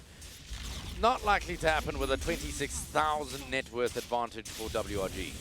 Yeah, I mean, it's looking quite dire here to use a Dota pun, because I'm always ready for a pun, Wilson. So you're going to see the shrines taken out here, and WRG just pretty much waiting to finish this game. I would imagine they're just going to wait for Metamorphosis to be up again in 30 seconds. And once that is done, he has got his MKB, which is going to be coming out on the courier. And he's no longer missing. And he will no longer be missing at all. Anything.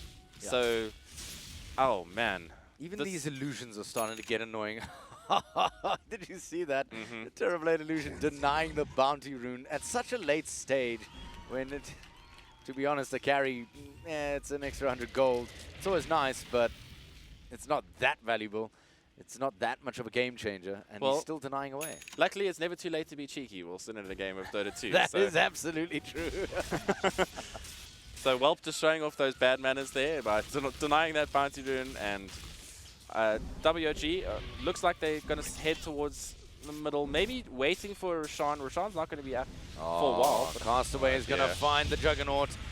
He's going to burn away his mana. Nope, the spinner's there just in time. He's going to start heading on out. Schlinks now takes a world of damage, but immediately lassoed will he be. And down goes Deppy. And that pretty much was the hope for them. Out comes the hook. It's going to be a savior hook as Castaway jumps on ahead, slows down Doom Buddy to the point where he cannot run away. The missed chances are favorable, though. It keeps him alive for a little bit longer. In comes an Astum. The Omni Slash, enough to take down Schlinks, but not enough to take down anything else. He's now spinning on out towards the back lines. Nature's Prophet getting cheeked up, and he's going to go down to Castaway yet again. In comes the hook. Dota and Die doing whatever he can. He takes down Santo before he gets a chance to throw down his Serpent Wards. Castaway blinking ahead, going off to Dota and Die, and even with the healing of the Shrine, there is nothing he can do. Adastum now spinning away, taking a world of right-click damage. Is it enough? He dodges that last one. Is it going to be enough? No, because he gets lifted, and good night. It's all done and dusted as the big boy comes to play and melt away at the base of XTC. And that is called Castaway styling, everyone. Just styling. I was wondering when he was going to start playing this game. Well, he saved it for the end, but he saved a good one. So White Rabbit Gaming taking the first game in the best of 5 here in a very convincing display. Things looked good for the opening 2 minutes, you know, opening start of XTC, but the Nature's Prophet pick to me just felt meh. It didn't do anything, you know. He wasn't there for the early gangs, so I'm just why did they pick that hero, Wilson? I'm not sure. I am not sure either, but I have a funny feeling that it's got to do with that timing on the good old little butterfly there. If we take a look, it's just after 20 minutes. Let's take a look at that net worth to graph to give you a general idea. There you go. Just after 20 minutes, you can see that graph starting to dip, and then suddenly fights are being lost, and there's nothing that they could do. Yeah, as you can see, you know, it remains fairly even. It remains fairly even, but then once you have the Manta Cell, once you have the Butterfly, you just can't kill that TB anymore. Suddenly, frantic dip, they take all your towers, you lose all your map space. Suddenly, you don't have anywhere to be able to play a game of Dota, and before you know it, things are done, and game one is done. All done and dusted. Well, let's see if the panel agrees that the critical item pickup is the responsible candidate for the victory of WRG.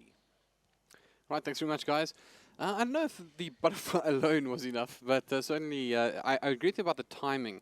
Seemed to be where things went a little bit pear-shaped. Gentlemen, it just feels like they're doing well in like the laning to mid stage, and then it just all falls apart.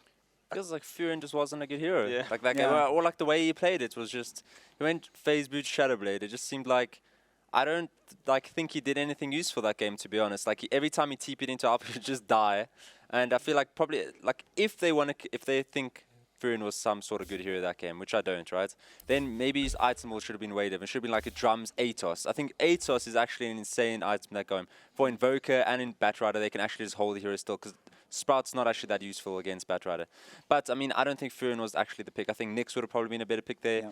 But, I mean, you know, a lot of other things went wrong. There's some of the fights, they casted ultis in the odd times, like Deppy threw down his ults trying to kill TB at their jungle there after they took away the Aegis. He didn't have enough stacks on.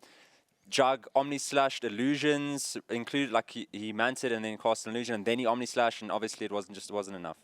Yeah.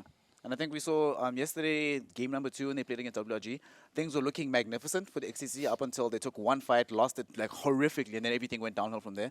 The exact same thing happened in this game. And things I think were looking, it wasn't perfect, but things were actually looking like good in the first 20 minutes of the game.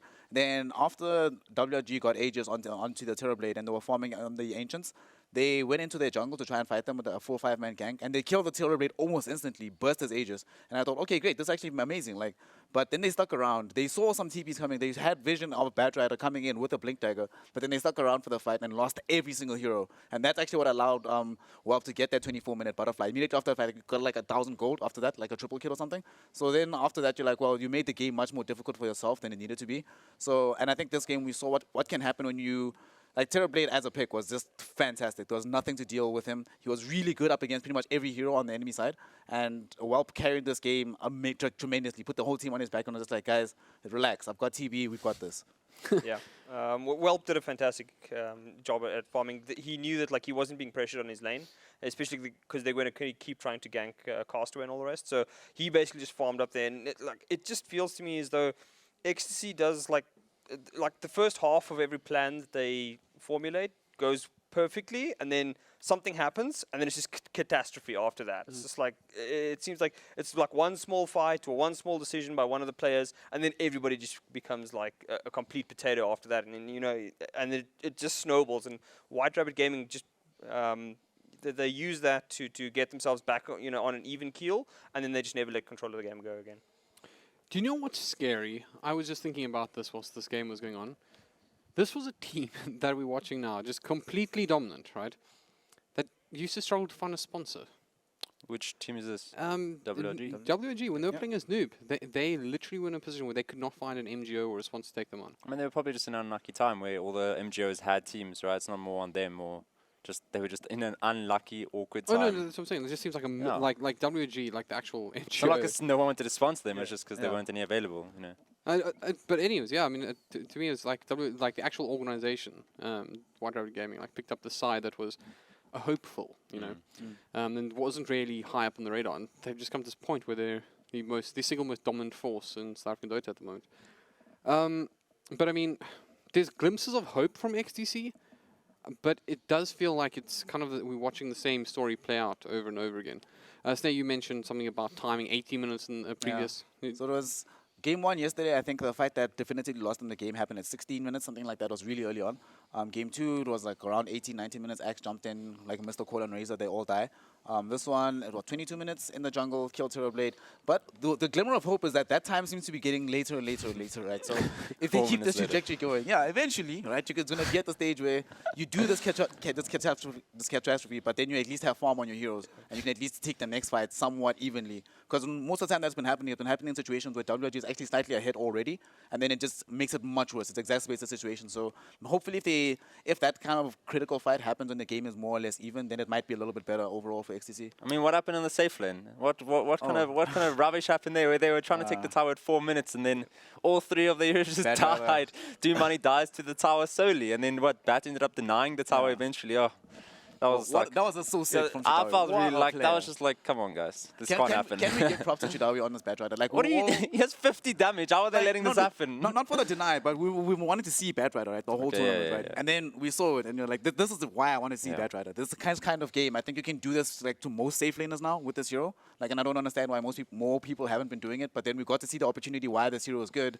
And Chidawi, thanks. You know, Batrider, good hero. It was a good bad game. What else aren't we seeing? I mean, we spoke about not a lot of mag. The mag. We spoke with Sven recently, and I mean it's kind of been a little bit better. Nyx probably needs a little bit more love. I mean, this was a great mag game. Let's be real. XTC, this would have been great. I would have just sacked the whole Furin, don't pick him, and then mag. Yeah.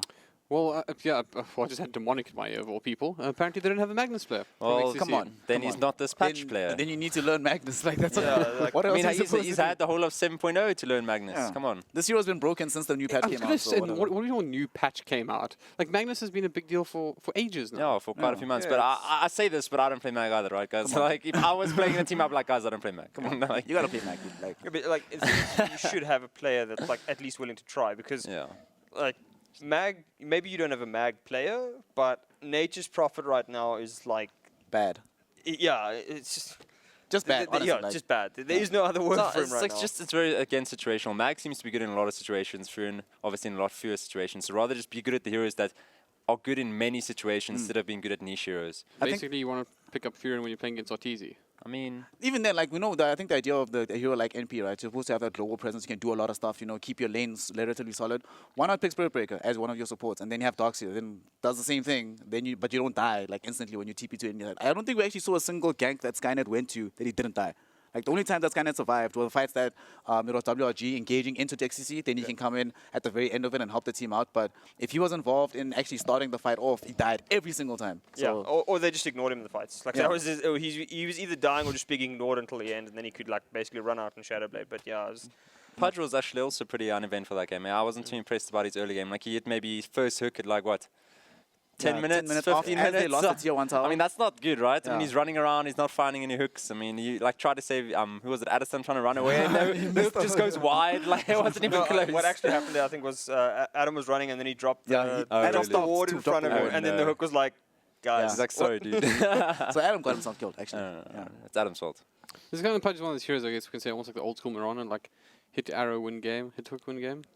Yeah, I guess you Um, got to be really good at the skill shot to be, you know, to like yeah, make the hero it's, good. it's like you have those players like Welp was obviously, I mean, he made his name on the Marana, but that is the kind of hero that like you need to have a lot of practice with because it's ironically harder to hit a person in a pubby than it is in like a competitive match because you have some idea of what he's actually going to be trying to do. So it just seemed as though Dota and Die, I mean, I don't know, maybe he just never plays Pudge, but like that wasn't a good support Pudge performance at all. Maybe just a bit of a off game, also possible. Could be. Could be. Yeah, Okay.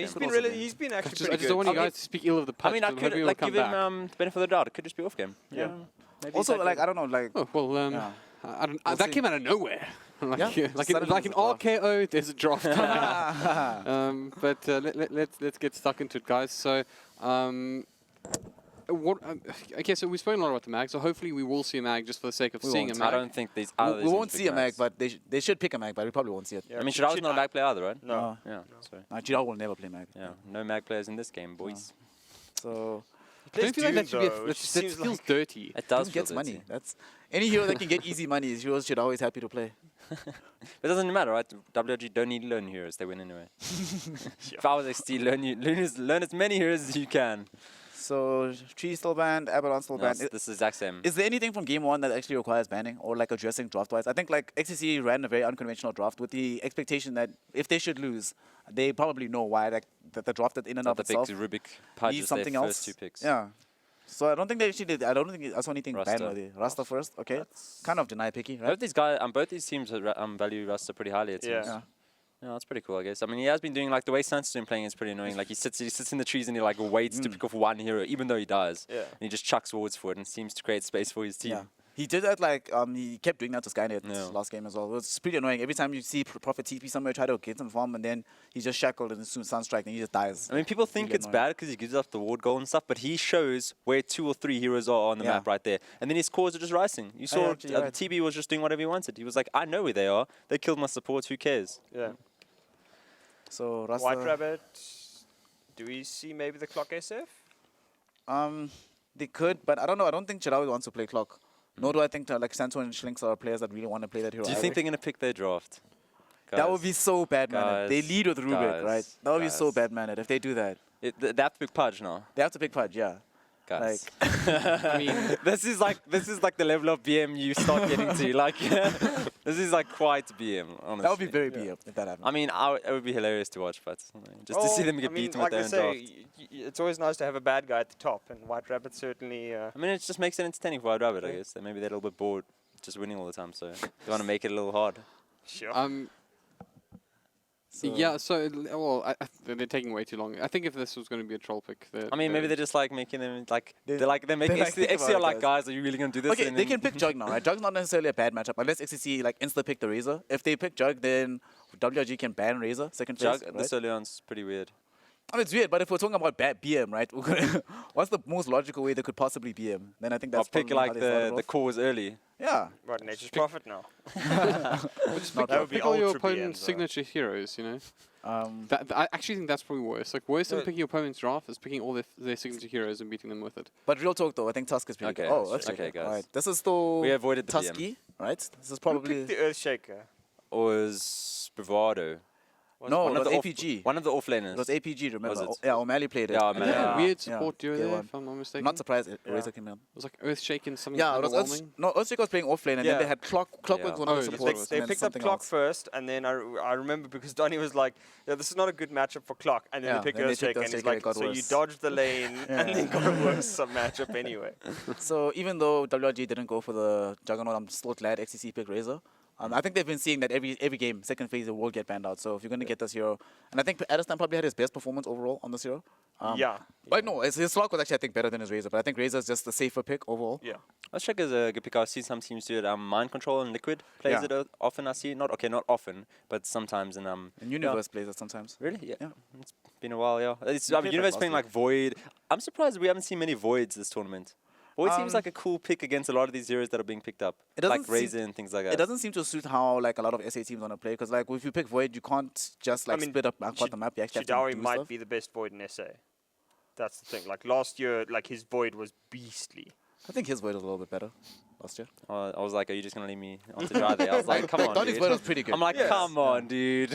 Nah. It was the only time, like when they were playing WRG, BVD beat WRG. If they picked Donnie Void, that was the only time I was confident that BVD would definitely win. Every Wow. other time, I was like, Semi shots fired. No, I'm just why I was thinking Void pick is because White Rabbit's been picking a lot of Invoker. So I Yeah. thought maybe, you know, like why isn't it being Sunstrike. picked up? It's quite a good combo. And like Jakira's are being picked up and I just thought like the Phoenix. heroes. Okay, wish White drop. Rabbit going a bit of. Ooh. They've been watching First time some we've seen international- Phoenix this tournament, really? Yeah. Second time maybe? Offlane First- Phoenix, first or time. is this offlane Earthshaker? though? offlane Earthshaker and support Yeah, Phoenix. Yeah. Does Shidawi play offlane Earthshaker? I mean, I think Apparently so. I he mean, it's does. not that hard. He should, yeah. I would say to do the laning part. This is like not a dark set. This is like you block the creeps with your fissure, and then that's it. Like it's not hard. I kind of feel like it also suits his like dunk mechanic. You know, like he likes his axe as well. So he kind of has a dunk, right? Yeah, he does. true. Earthshaker's dunk is the I mean, best. if Exton wants to take advantage of that, like Earthshaker's clearly going to try to pull the creeps towards his tower. Shouldn't you just maybe get aggressive and start pushing these towers? Yeah, I mean, he can't do anything. Yeah. It's Earthshaker. And Dirge, they're Yeah. going to be aggro. That's That's the good. aggro, yeah, I aggro lane, like right, this. yeah. Gotta be. Actually, You like take this. advantage of the weak lanes, yeah, Yeah. because Earthshaker is not a strong off laner in the conventional way, so he can't really do much to save. Gyro, there we go. So this They got a hero's- lot of AoE damage. Yeah. this hero's been banned 2 or 3 times versus WRG. Yeah. They're the picked only team once that this really tournament. picked it up. Yeah. But yeah, like that's a pretty aggressive XTC lineup there.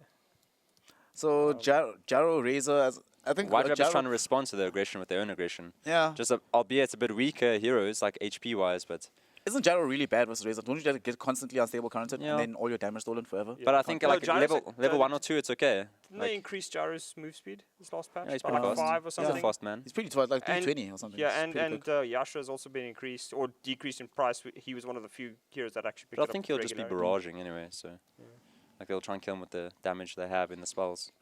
Is Gyro still like? So I'm thinking back to sort of an age gone by where Gyro was like the carry. And It was like Undying. Jarvis Sphinx, you saw a lot of that. That Yeah. was like every game. Every Yeah, but single also game. at the same time, Undying was like a super popular pick, and I remember Gyro was the answer to But Barrage doesn't work against his zombies anymore, as far as No, I the remember. the flak. The flag, the flag, Oh, yeah. the flag doesn't, because he used to just farm that. Yeah, that was so So, great. Yeah, that and Plus down. 5 gold, plus 5 gold. Just rise through that.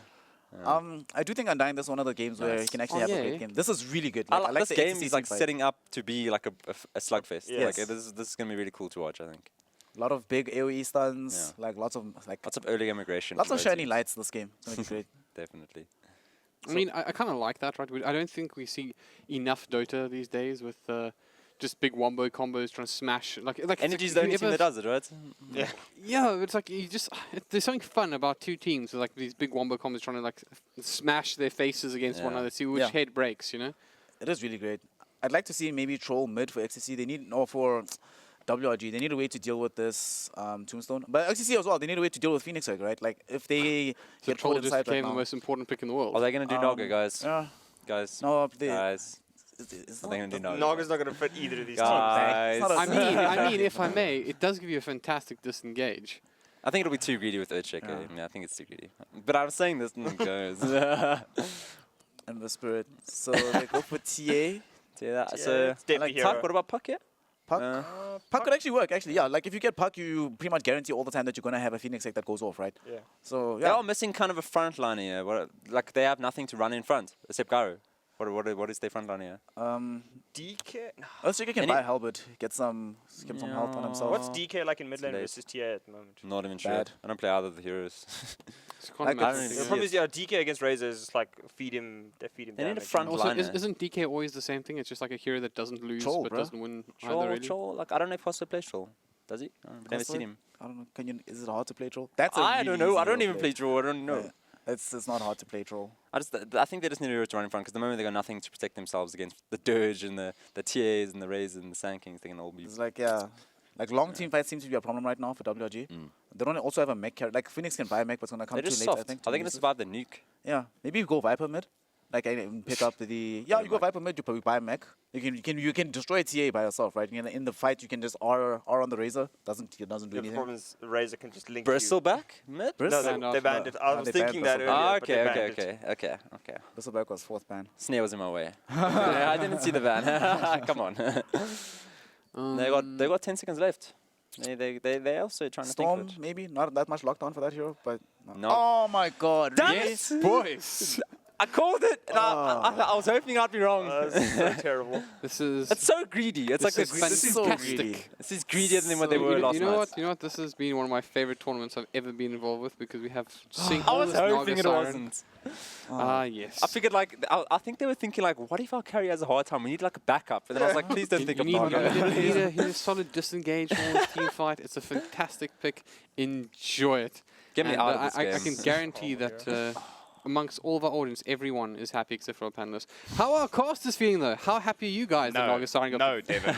No, Devin. I hate you. Just Why? enjoy the rat. Just embrace the rat. Why did you casters curse us, Devin? Why do we have Hey, now we have to talk about it? I simply agreed with Donnie this time that it would be a good Me disengage. personally, I'm so glad to see the Naga Siren on deck. You know why? Because you like casting and you want to have as long a cast as possible because Naga's in the game. Well, you know what? You take that away, friend. Enjoy, and we'll see you on the other side.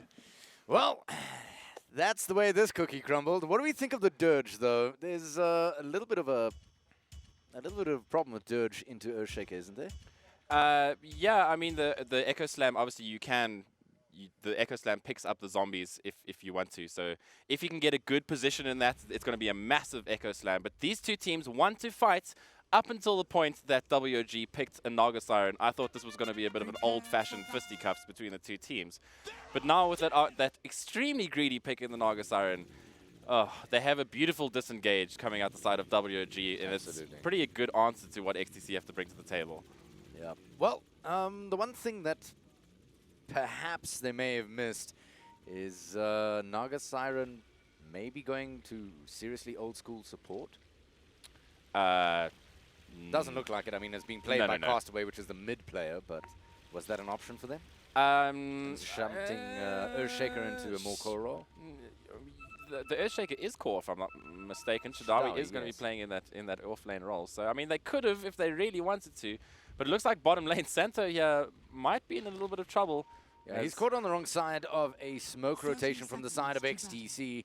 So Santo's trying to hobble his way along on that Rubik to get to safety. I'm not sure he'll find it though. Adastum immediately starting the link. He's gonna go just for a straight TP. There's no stun with him.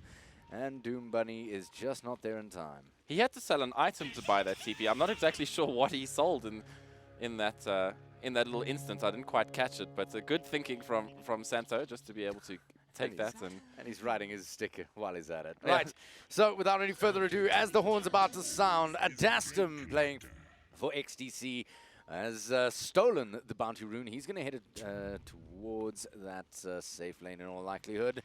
Dota and Die will be picking up the Undying. Doom Bunny will be joining him as the Shadow Shaman towards the mid lane. None other than Deppy, a very scary player, not to be trifled with as a Templar Assassin.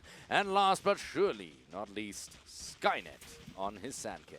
And on the side of WOG, as we see, Chadawi in the off lane is going to be taking the role of that Earthshaker, blocking off some creeps here to make sure that his off lane starts as close to his tower as possible. In the mid lane, we're going to have, as said, Castaway, who played a pretty good Naga Siren yesterday. We'll be looking for a repeat performance today against XTC again. And although XTC, I must say, have a better draft this time to deal with the Naga Siren. And in the safe lane, we're going to have these two tri-lanes duking it out. We're going to have Santo taking the role of that Rubik. Schlinks. Oh, he's sapping away a lot of damage. That is a world of damage. 56 damage at such an early stage, but there is quite a lot of damage on the other side of the field as well. He can't actually capitalize on it. Dota and Die and Doom Bunny have to try and get involved as early as possible. Look at the amount of work that Rocket Barrage is actually doing. Linked up will be Rubik. And Doom Bunny trying to facilitate a kill. Dota and Die getting aggressive as he should, as the Undying not going to be able to dive that tower and secure that kill. So still the scoreline sitting at 0-0, but already this game is starting to heat up. Yeah, and finally, Whelp is going to be taking that gyrocopter in between the action, actually trying to introduce these teams. Sorry, my friend. Perhaps one of the longest introductions we've done, but as we said, these are two very aggressive drafts. It's not often that you see two tri-lanes just duking it out each other anymore, and it's quite exciting to see, actually. It's going to be interesting to actually get to the advantage. Obviously, Gyro, one of the strongest tri-lane heroes there are out there because of that Rocket Barrage, and he has excellent setup for it as well in the form of Santo's pick up and hold. And once the Icarus dive and a couple of points in that Sunray get up, they are going to be able to nuke these heroes in no time flat, Wilson. Yeah, certainly. Oh dear, towards the bottom lane, Dota and Die. He's going to come close to dying. He's going to sap a little bit of strength, and he should be just A-okay. They call him Undying for a reason. Now, towards the top lane, Shadawi, sitting at level 3, has not skilled the Aftershock, has opted to go for 2 into Enchant Totem. Is that the right way to go? Usually if you're up against another melee hero, you go for that Aftershock so that you can get that extra damage whilst farming or whilst hitting him. And just get that extra little bit of magical damage every time you step up and Enchant Totem. So I think one of the reason here that Chadawi has gone 2 in this is he needs to be able to trade hits with the Sand King, because Sand King in a melee trade is always going to come up, thanks to Caustic Finale, it's always going to come out in the better just because of that additional damage and all the different things that Caustic Finale happen to do to people that get hit by it. Yeah. So he's just going to be taking constant tick damage every time Skynet hits him. So Chadawi has to be able to reply in some way. So going into 2 Caustic Finale, make sure that if the Sand King comes to hit him, he'll be able to at least hit back with significant damage as well. That is absolutely true. What I do want to talk about is this Undying here. He usually flourishes in a tri-lane, so the reason being obviously Decay stealing strength from each person he manages to connect it onto, so the more people there are, the more strength he can actually sap. Very, very delicious spell, but it doesn't look like they're getting aggressive enough to really capitalize on the Undying. What's the problem here? As Dota and Die looks like he's about to actually die. There we go. Actually goes for the heal. Sneaky neutral Hadouken coming out from the forest, dropping him down to about 50 HP. Luckily, he had the heal, second level in heal. They don't have any levels on Tombstone yet. Tombstone, obviously, one of the biggest abilities from Undying in the early game. Those zombies just being able to slow down the enemy heroes and elongate fights and bring into the favor. The longer the fight goes on, the more stacks of decay the Undying is able to get, especially once he has higher levels. So he's gonna, I think, just patient for the meantime, get Adam a little bit of farm in the safe lane. You know, he's not doing too bad. Him and Whelp are sort of staying pretty much par. And once they have a couple of levels, then the Phoenix and the Rubik are gonna have to be a little bit more careful in this lane.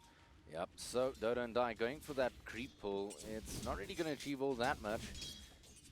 Going to chew up a few creeps, but not deny any experience anywhere across the field. And this stack is going to be something we need to keep a very keen eye on to see how this bottom lane pans out. So, without any further ado, let's quickly take a look at the last hits and denies. 33-4-5 leading the chart. Castaway right behind him, Deppy, the 2 mid laners of the game, going head-to-head right at the top of the charts. In the meantime, Skynet will be picking up 21 towards the top lane.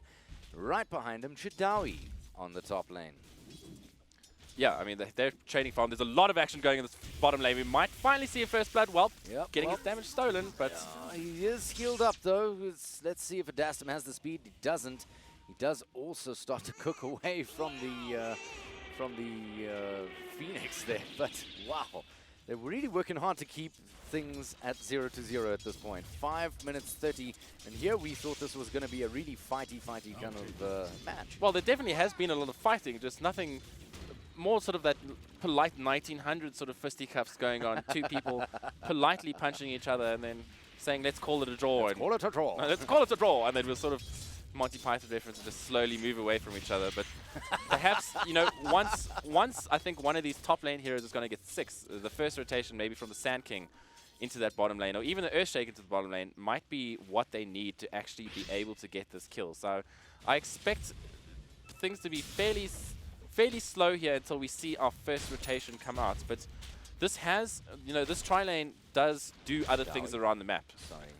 For a moment, it looked like Shidawi was going to be in range for the next Burrow strike. Then I think Shidawi might have actually been, in a touch of trouble since the Echo Slam was not available due to the mana situation. Well, oh my word, getting away with 30 HP. Santo now on the sidelines there. Dota and I will happily take a piece of him if he gets the chance.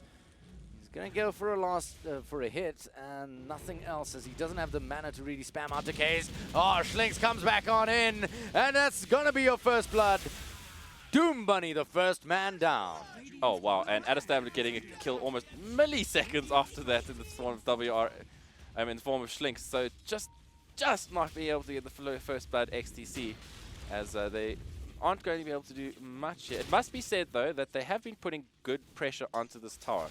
The Dire side T1 in this bottom lane hasn't taken any damage. Meanwhile, the Radiant is now just sitting on 268. So ultimately, I feel like XTC are actually, besides giving away the first blood, doing what they need to do in this lane, and in the fact that they're giving other people space in the form of Depi and the Sand King. Sand King was going to get a fairly good timing on his Blink Dagger. It's already 1,000 gold, 1,100 gold, you know, towards that Blink Dagger, and it's going to have a really good timing on that. And I suspect that is when we're going to see XTC start to get really aggressive.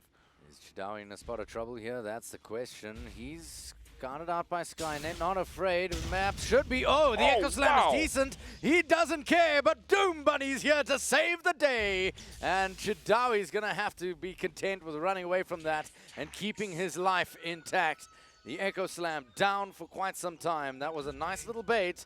If only Doom Bunny wasn't there. Oh, wow, that Echo Slam did. I'm not sure that Skynet expected that much damage, to be honest. I think he might have canaped. Full stack. He might have canaped just a little bit sitting down in his chair when that happened. But luckily he had a friend in the form of that Shadow Shaman to help him out. So Doom Bunny doing his work to keep his cause alive. And Lynx parked on the sidelines. Let's see if they're going to make a move here. Yep, they do. Adastum now slowed. Both in movement speed and attack speed. Down comes the Tombstone, though. Now, Dota and Die is going to do whatever he can to keep him alive. That's a lot of damage he's managed to steal. Schlinks will be dropping low if he does not get out, and he does. Again, a lot of posturing, but very little results. Still 1-1 at 8 minutes, 49 seconds. Yeah, Adastam looked like he was going to get slow. Luckily, the heal here, Soul Rip on the side of the Undying, just doing incredible amounts of work, especially with the zombies that are hanging out there as well. And looks like we finally going to get a shrine here. Castaway is making good time towards that relic. He's at 1,700 gold, so pretty much halfway there, almost, and must be said keeping up with the TA in the mid lane. So Castaway is actually doing really well here to keep up with Depi. Depi not being able to do much to him, but at the same time, Depi is going to hit a pretty good timing on his Desolator as well. The question is, what is he going to do with it once he has it? Is it the time to start rotating around without your Blink Dagger as a Templar Assassin, but just a Desolator? I mean, you're going to have to stop this Naga Siren at some point soon. I mean, WRG have the greedy draft here. It's up to XTC to punish that at the end of the day. So they're the ones that actually need to go aggressive. They've got the Undying, the Shadow Shaman. They've sort of got a timer. You know, at a certain point in the game, Undying doesn't feel nearly as good as the early game. So it's really up to XTC to get aggressive. And I wouldn't even be surprised if Depi he is going to go for that Desolator first, but I mean, in some situations, it might even be, I would think, actually go the Blink Dagger first. Oh, just to get Adam that is aggressiveness. actually getting jumped on here. Nice. Welp, he's going to drop his ulti. Oh, healed very nicely there by Dota and Dive. He's still going to go down, but Welp might go down as well. Doom Bunny might be joining him in the grave. He's taking a lot of damage from Santa on the sidelines there as the tombstone falls. Santa walks away with the kill there. Dude, watch this Undying as Dota and Die manages to get the counter kill onto Schlinks at the very, very least. Yeah, and Santo, just every time he walks away, throwing that little flare, as we can see him still walking back to base, throwing that taunt every time he possibly can. There we go. Clearly a man that enjoys a little bit of Quidditch every now and then, getting on his broom and doing a little bit of work. But Either that or some light janitorial work. some light janitorial duties. But either way, picking up Adestam there is a big kill. But sure, he can get off the damage and suck off the damage against Welp, but Welp has a level 4 rocket barrage, so he doesn't really care that he's doing no Bring physical it on damage. me, baby. Yeah. He just sat there and took a full rocket barrage to the face, plus a cooldown, and that's your Razor biting the dust. So, and Blink Dagger is up on Sand King. First smoke comes out in the top lane. They're immediately going to start the rotation. I really like this. Yep, they need to do this. They don't have much option. The Undying need is to kill just this not Naga. working out. Naga dropping low in the mid lane. He's 3,000 gold in the bank. Does not want to die right now. Has the Song of Siren in case everything goes wrong. It's really a challenging gank if they do opt to go for Castaway here. Yeah, and Castaway is actually just having that little bit of a spider sense, sending those illusions onto the top here, and just scouts out what the hell's going on, and as he heads himself back to base, and that is a unfortunate little smoke gank for Skynet. That would have been a huge kill if they got that. Yep, that would have been rather significant. And set Castaway's Radiance back quite some time. That Sacred Relic is not too far now. 3-3 in the bank. He can taste it at this point. It's a salivating affair for Castaway to get that Radiance whilst having not died a single time. That's going to be a very good timing. And the moment he's got that, it's a nice explosion of farm. Skynet, in the meantime, though, goes towards the bottom lane, tries to do what he can. Down comes the Tombstone as well. Santo might actually not be able to skip his way out of this one. Let's take a look. The Rocket Barrage comes out. Yep, Sand King manages to get on out. But Welp might be able to turn this one around. Thank you, Welp. He's going to pick up a Doom Bunny kill there. And now Dota and Die needs to step lively as, oh no, in comes Adastum. And Schlinks is now in a spot of trouble. One right click is all he needs. And that's all he gets. 4-5. And finally, the tilt is starting to balance out towards one side. XTC leading by a very narrow margin. I mean, an extremely narrow margin, but this is what we need to see. The Sand King starting to rotate with that Blink Dagger and do what he needs to do. Get these rotations. Unfortunately, Don't and Die might be in a little bit... Oh, He almost got cliffed. Oh, try to get the cliff, but just So missing what's the out. significance of a cliff here? I mean, not that much. Undying did have a TP. It would pretty much at least ensure to waste a little bit of time, waste a little bit of gold.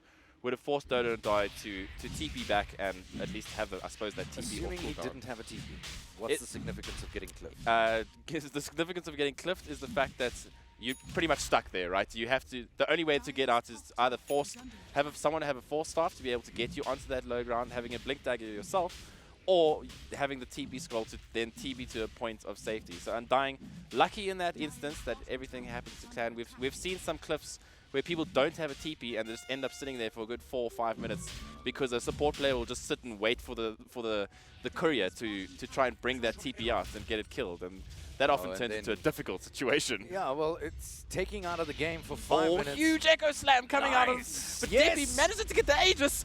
Huge... Oh, he manages to steal the Aegis from under the nose of a huge Echo Slam. At very least, he does get back up, and they get the counter kill onto Shadawi. I don't think they're going to chase on, but damn, those are some serious kahunas from Shadawi over there. He's dead, but he can certainly pat himself on the back. Oh no, Skynet actually going to find Phoenix on the back here. He does not have the Icarus dive for a quick escape. I think this might be his end. No, he's going to go for the ulti. The attack rating is slowed on Skynet. That's why he's really not good. chasing on. It's looking good as a turnaround. Now, Welp, oh, he's taking a world of damage from Deppy there. In the meantime, on the sidelines, Castaway does what he can, and he walks away with a kill onto the Sand King. Now has to make a hasty escape to the left as Doom Bunny chases him with just a few right clicks of damage. He's out of mana to really do anything else. Templar Assassin's nearby, though, and he will take a piece of Santo before he leaves. And that should be the end of that. Nope. Chidawi appearing from the back lines after the back of a decent Fisher. And I don't think Doom Bunny wants to stick around. That's why he TP's on out. Deppy in the meantime. Oh, Chidawi, unfortunately, that... oh, shield. No! Chidawi slightly missing his Fisher. Don't matter. He's got the blink. He gets around to the other side. Looks like Deppy's going to hit the deck.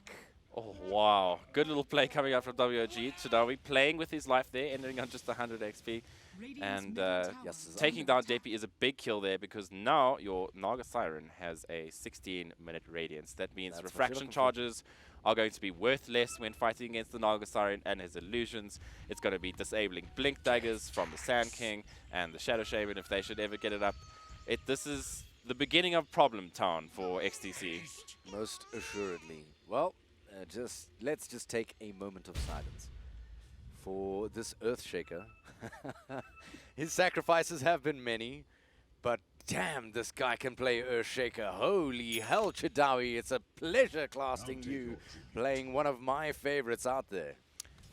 One of my top 3 heroes, actually, is the Earthshaker.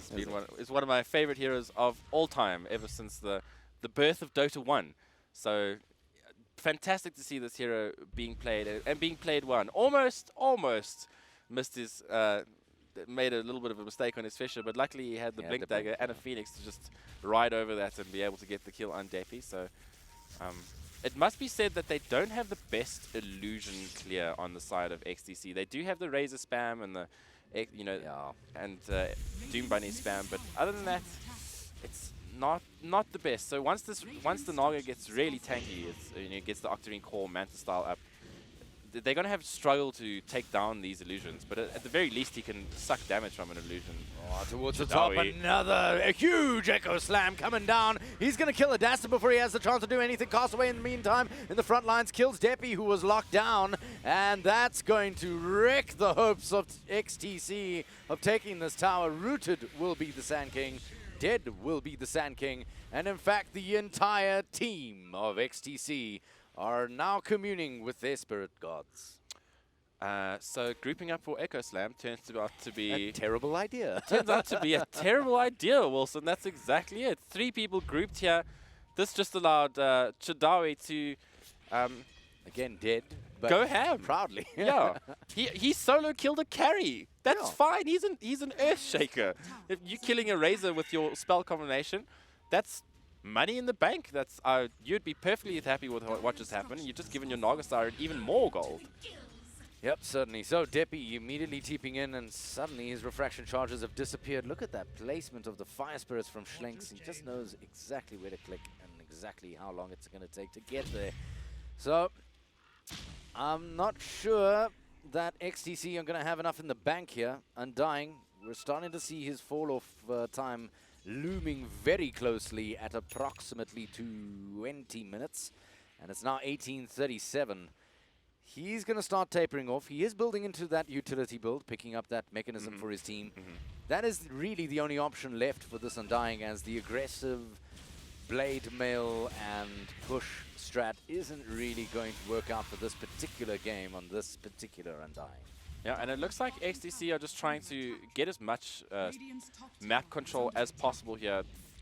Perhaps overly doing so, trying to force fights. Trying to take that 2-2 was perhaps a bit too far. It is sitting on 66 HP, so it's pretty close. But if they continue to push here, I think WOG are perfectly happy to respond. Their heroes are sitting in pretty good position at the moment. And they're yet to use Song of the Siren to do any setup for a fight. Yeah. Any disengage for a fight that has gone badly. They haven't needed her he's casted his teeping in with the sleep. The sleep is already going, so this is going to be the setup that they need, Wilson. Yep, as I said it, and there it comes, the nice little ulti coming through from Whelp. That's going to do a world of damage. It's all exploded here, and Razor's got nowhere to go. Deppy's got nowhere to go. Everyone is dead. Team wipe nearly, as there is one man left standing but not for very long as he gets rooted down again. Chadawi jumps on in, and Castaway walks away with yet another kill. 17-9. Damn, I love this game. Oh man, I just happened to catch Castaway, who was farming in this bottom lane towards the Dire T2. Preemptively cast his Song of the Siren, then TP in. Beautiful play coming out of him. They not give the XTC the time to react to that sleep being, the sleep being cast off, and then just, oh man, it's a disaster in the words of Toby One. It is most certainly a disaster. It doesn't get worse than that. And that is the primary reason why I like to see this Naga in this particular game. They've got plenty to play with in the form of the call down from Whelp, which we saw did an absolute mountain of damage. We saw Earthshaker do an absolute mountain of damage as well. It was just, it was a massacre. Oh man, it got very ugly very quickly. And And all it takes is that one Song of Siren. Yeah, and I mean, it just shows you how Deppy's refraction charges mean nothing at the moment. There's just so much tick damage coming out the side. I mean, Gyro's got tick that can instantly take it down. You've got the Radiance. You've got Phoenix, who has multiple damage over time instances in the form of... All of his spells actually are damage over time instances. And those three heroes alone are just making sure that Deppy never has any refraction charges to work with. And a TA that doesn't have any refraction charges is generally a dead one. Yep, it's going nowhere very, very fast as Chadawi. Chadawi's actually in, but he's got himself the Shadow Blade. He wants a piece of this. He's got an Enchant Totem. It's not really going to do much as those charges lasted just long enough for her to get on out of there. Oh, Deppy's going to be very happy with holding on to his life there. Yeah, and very tight indeed. Well, TPs to this bottom lane is going to help just mop up these wards. Castaway is here in case they decide to go fight. He's already working on his way to the Manta Look how style. scared they are. Doom Bunny slowly cooking away to an illusion for all things. Yeah, I mean, that's a Radiance at 21 minutes into the game. He's only got 940 HP to begin with. So I would just... Skynet. Oh, Chadawi goes out with the stun. It's good. He goes for the Echo Slam as well. And Deppy is the last man there at the moment. Incoming a TP will be the Dota and Die. He gets a great Decay and Tombstone, but it's all for nothing as Deppy's already dead. He might have opted to go for the Soul Rip first instead of the Decay, and maybe try to keep her alive an instant longer, but I still think he's in serious amounts of trouble. Doom Bunny stepping forward, that might dissuade them from carrying on, except Dota and Die and company are still dealing with illusions at this point. Yeah, Dota and Die almost dying to a Radiance illusion there from the Naga Siren. Just needs to get the hell out of dodge, and this is just continuing to spiral out of control for the side of XTC. They are, I mean, Deppy is just... He doesn't have enough answers at the moment. He's only got a Blink Desolator. Is not even working towards that BKB yet, which is deciding to go for the Dragon Lance first just to try get some attack range. I feel like they need to get BKBs as soon as possible. Razor is already working towards his, but just being able to stop the Echo Slam, the Phoenix damage, the Rubik, the Gyro ulti, you have to get BKBs on XTC if you want any chance of winning this game. I have to do it. Well, I do want to point out one thing. I myself personally have been scolded for doing this, picking up both the Blink Dagger and the Shadow Blade, but I must say, in the right hands, what work it does with an Earthshaker. Yeah, I mean, it gives him the option to go. It's sort of the same idea that a Magnus also does the same thing, where he goes the Blink into the Shadow Blade, because it allows you can Shadow Blade in, get a good position for the Blink, and then be able to Blink Echo Slam. Or alternately, you can do this. You can do so. You can also, as a Earthshaker, you Enchant Totem, Shadow Blade in, then hit someone with the Enchant Totem damage, immediately cast a secondary Enchant Totem. Doom Bunny. Oh, Doom Bunny did get spotted there. Oh, Out shit. comes the chicken. He's making a run for it. Is he going to find him? Oh, just blinks literally over the trees. Oh, doesn't get the chance to throw down the Fisher. And this time his cheekiness might cost him. He does go invis. Do they have detection on the side of XTC? No, they don't. And Chadawi limps He's on gonna her. find him. Wait, is he going to go for it? He does. He's going to drop the Echo Slam for it. Oh, my word, this cheeky play. Yeah, meanwhile, in the mid lane, Deppy's just dying. He's to the Whelp/Slicks combination. So Chadawi buying time. Still alive. He's still alive. You are joking. Not for long. There you go. But he was still alive. So they Space created. yeah, hashtag space created, Wilson. You managed to keep 3 heroes on the side of XTC busy. You manage to get a kill while your mid is dying. Arguably one of the most important heroes in this game if they want to win, in the form of Deppy. And and sure, he feeds his life, but hashtag worth. Absolutely. Absolutely. Wow. This is certainly a different way of playing Earthshaker that I've seen in quite some time. But enough about him. What's the option for XTC here? Because the noose is most certainly tightening around their necks, and here's the man who's doing it. The Naga Siren, we all saw it coming, and the panel pretty much jokingly thought that it wasn't going to happen, but it did. Naga Siren is tightening that noose around XTC. What do they do to shift the tide of battle here? It's now beginning to be a really tough one. What do you do? The Naga Siren has reached the point that she's got her Manta style. She's already working on her way towards the Octarine core. So in terms of farm, it's no point shutting down the Naga Siren anymore. It's not going to be able to done, right? You can try and at least slow down the gyrocopter a bit, but fighting into the gyrocopter often means that there's a Phoenix and Earthshaker and all sorts of things standing behind it ready to fight as well. I think you just need to get as many items as you can to try and help you out in the form of the BKBs, maybe a Solar Crest to try and help with some armor and the physical damage, maybe a pipe on Dota and Dire I'd like to see, just to continually try stop the amount of magic damage coming out from WOG at the moment, because that's what ultimately is happening, right? They can't withstand the amount of magical damage that WOG are dealing. So they need to have answers to deal with that. So pipe, BKBs, I think that's probably your best bet. Pipe and BKB. Well, there's not much else that can be said about that, but eventually Castaway is going to become absolutely gargantuanly huge. Adastum sapping away as much damage as he can from those illusions. That's the plus side. He does manage to pick up some damage as a result.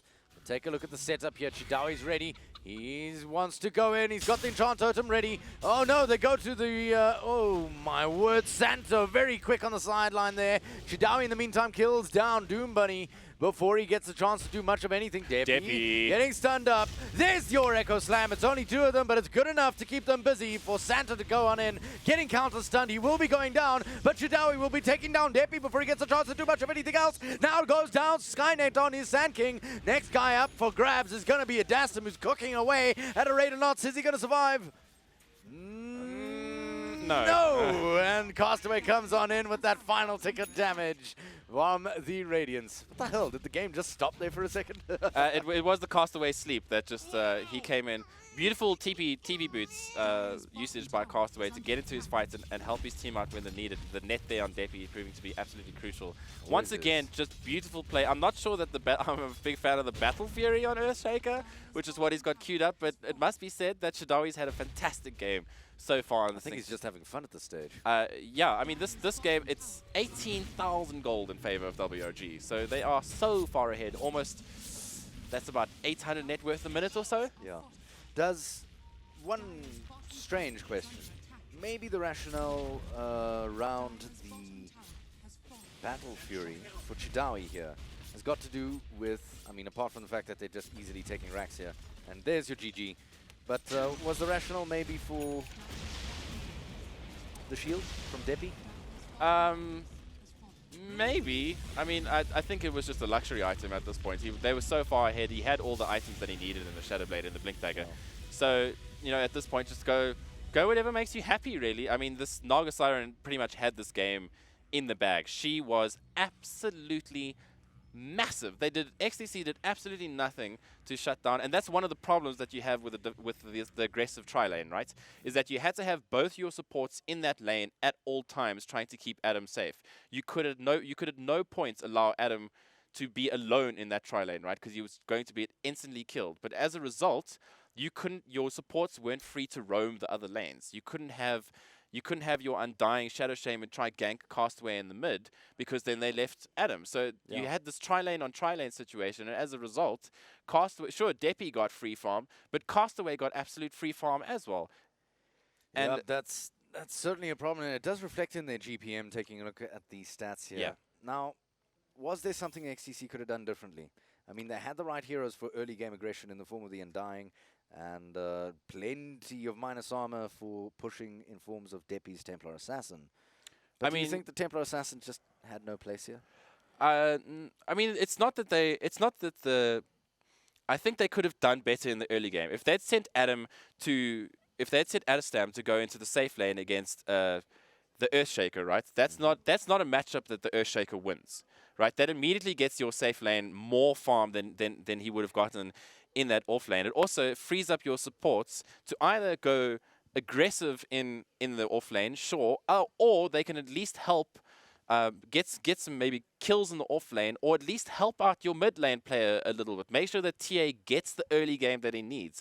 Because if Deppy manages to get ahead of Castaway in this matchup, that's where the Naga Siren could have a really hard time. He starting to struggle to get his Radiance. Suddenly Deppy's got a Desolator, and he's just absolutely nuking Castaway before he can get those lifesteal items, the Manta Style, and that kind of thing. So you think XTC's positioning was perhaps the wrong way around? I mean, it just forced their game into a certain situation that I feel they couldn't win out of, if that makes sense. Because Castaway just got too big. That they didn't do anything to shut down the Naga Siren. And at the end of the day, what can you do if your Naga Siren's got boosted travel and everything at the end of the day? It's too much. There was too much pressure on XTC to try and perform here. That's what I feel. Well, I mean, pressure is always a serious concern when you're going up against the titans that are WRG. Do you think there's a psychological thing going on here? I feel absolutely. They're not performing as well as they usually do against, say, Energy Esports, that we just saw them vanquish them. Yes, it was a 2-1 game. Yeah. But it certainly wasn't, it wasn't comfortable. I mean, our panel said it multiple times, right? XTC need to put themselves in a place that they can win their lanes and actually get into the mid game in a good position to take on WOG. And that's just yet to happen, right? Every time WOG come out on top, sure, they might be able to shut down Castaway in some games, or sometimes they might be able to get a good gank on Whelp, but ultimately, the lanes aren't being won on the side of XTC, and that is in turn creating problems in the mid game. So I'm pretty sure the panel would agree with me here. They need to win their lanes if they're going to get any chance of beating WOG. Win lanes, win game. Well, let's take a look and see if the panel agrees. I know what I agree with. I agree with something very, very important. You see, panel friends, Naga Siren has a 100% win rate. I'm sure if other teams picked him up, he would not have 100% win rate. I just want to ask you guys a question. What other heroes are you aware of in this tournament so far that have a 100% win rate? The panel is stumped. Gyro? Gyro has 100% win rate. Yep, he's got you there. That's irrelevant. Phoenix? That's just because Yeah. those heroes So were please next. name more. Please name more to Magnus? make him look foolish. Come on, Magnus? name a bunch of Those them. heroes have only played one game. Doesn't matter, dude. No, you just said Naga's 100% played win 2 rate. games. Exactly, twice as many. Okay. This is the type of math we're dealing with. I think you guys just aren't appreciating true brilliance. Let's be honest though, that game Naga didn't really matter. Like the game could have been any. She had one thing. She like the one contribution that Naga had to that game was basically sealing the deal on the top entire fights. game. Yeah, was the top the fights. TP in with the sleep in. That was basically just the killer. From that point, there was nothing they could do. So yeah, I feel that's like so he was going they were like the mid, they were just farming, right? So then like TA, when he got his death, so he tried to get the Roche pit, and then I think that was actually a big turning point, right? Yeah. The fact that he didn't get the Aegis. Right? Yeah. If he got the Aegis, maybe they would have snowballed more, but he immediately lost it. I think they lost the fight went on super long, I'm pretty sure. Yeah. Like, they went on, ran up they and ran down. deep and they ran back out and ended up dying again. I don't know, it was pretty rough. But yeah, I think that was a big turning point. And once they didn't get the snowball going, obviously Naga just gets stronger and stronger and stronger, and then I think the game just it's like gets out of their grasp. And that situation was really bad for them because not only did they immediately lose the Aegis, but they lost the Roche kill as well. So every possible bad thing that could have happened in that sequence of events. Just before, like Deppy went into there just after picking up his Desolator. It's getting quite a lot of farm out of it. But then that death probably set him back 1,000 gold. Like he got his blink, 21 minutes? Yeah. And Deso this was 14 minutes. Deso 14 minutes, and then 7 minutes later he gets his blink die. He set him back so much. I think that one particular fight probably changed the game entirely for them. Yeah. Like I think this game probably the hero that probably had the most impact on the entire game was probably the Phoenix. Like their bot lane, like it didn't go as well as you would think with the Dirge Razor, right? Yeah. Like they were so annoying with the Phoenix, Rubik, and Gyro. They did a lot of work. Yeah. More than I thought they would. It was a ton of work. Like that sun raid, like a lot of times you'd see that Undying would go in, get like a 2-3 man decay, and then you're like, great, they can try fight. Then draw them closer, but then immediately afterwards, sun raid comes up, heals them back up to full, and then... And Razor, even if Razor had damage, he was getting the attack slowed by Phoenix. Yeah, like so those it's like fights Razor where couldn't hit anyway. Yeah, there was one fight where like Whelp was at maybe 200 HP, Razor had stolen all his damage and just could not hit him. Was trying for so long, but it's like Fire Spirits, you can't do anything. It was pretty great to see. You know what else I thought was really important about that matchup? It's just... What's coming? Let's, yeah, what is he going to say? Let's hear. I was just saying that I think pretty much the Naga Siren pick allowed them to really put pressure on XTC. Well, it does. And The hero puts a lot of pressure on the and map, accordingly, right? it was the MVP hero. No, it wasn't. No, it It wasn't. really was. I think we can all. I'm glad that the panel all agrees. Really wasn't. As the voice of the panel, No. I would just like to say we all agree that Naga Siren was the best pick. Can we vote to like remove the voice No, from we the panel? can't. No, we can't. Like, we can talk in sign language, I but that's do what think. draft. I do think that there's something else that's interesting about Naga Siren in this one, and this time I'm even just giving you guys a hard time. It was played by Castaway, and we do in fact have a little interview with Castaway that I think would be nice for us all to take a look at, considering he is, of course, somebody else who appreciates Naga Siren.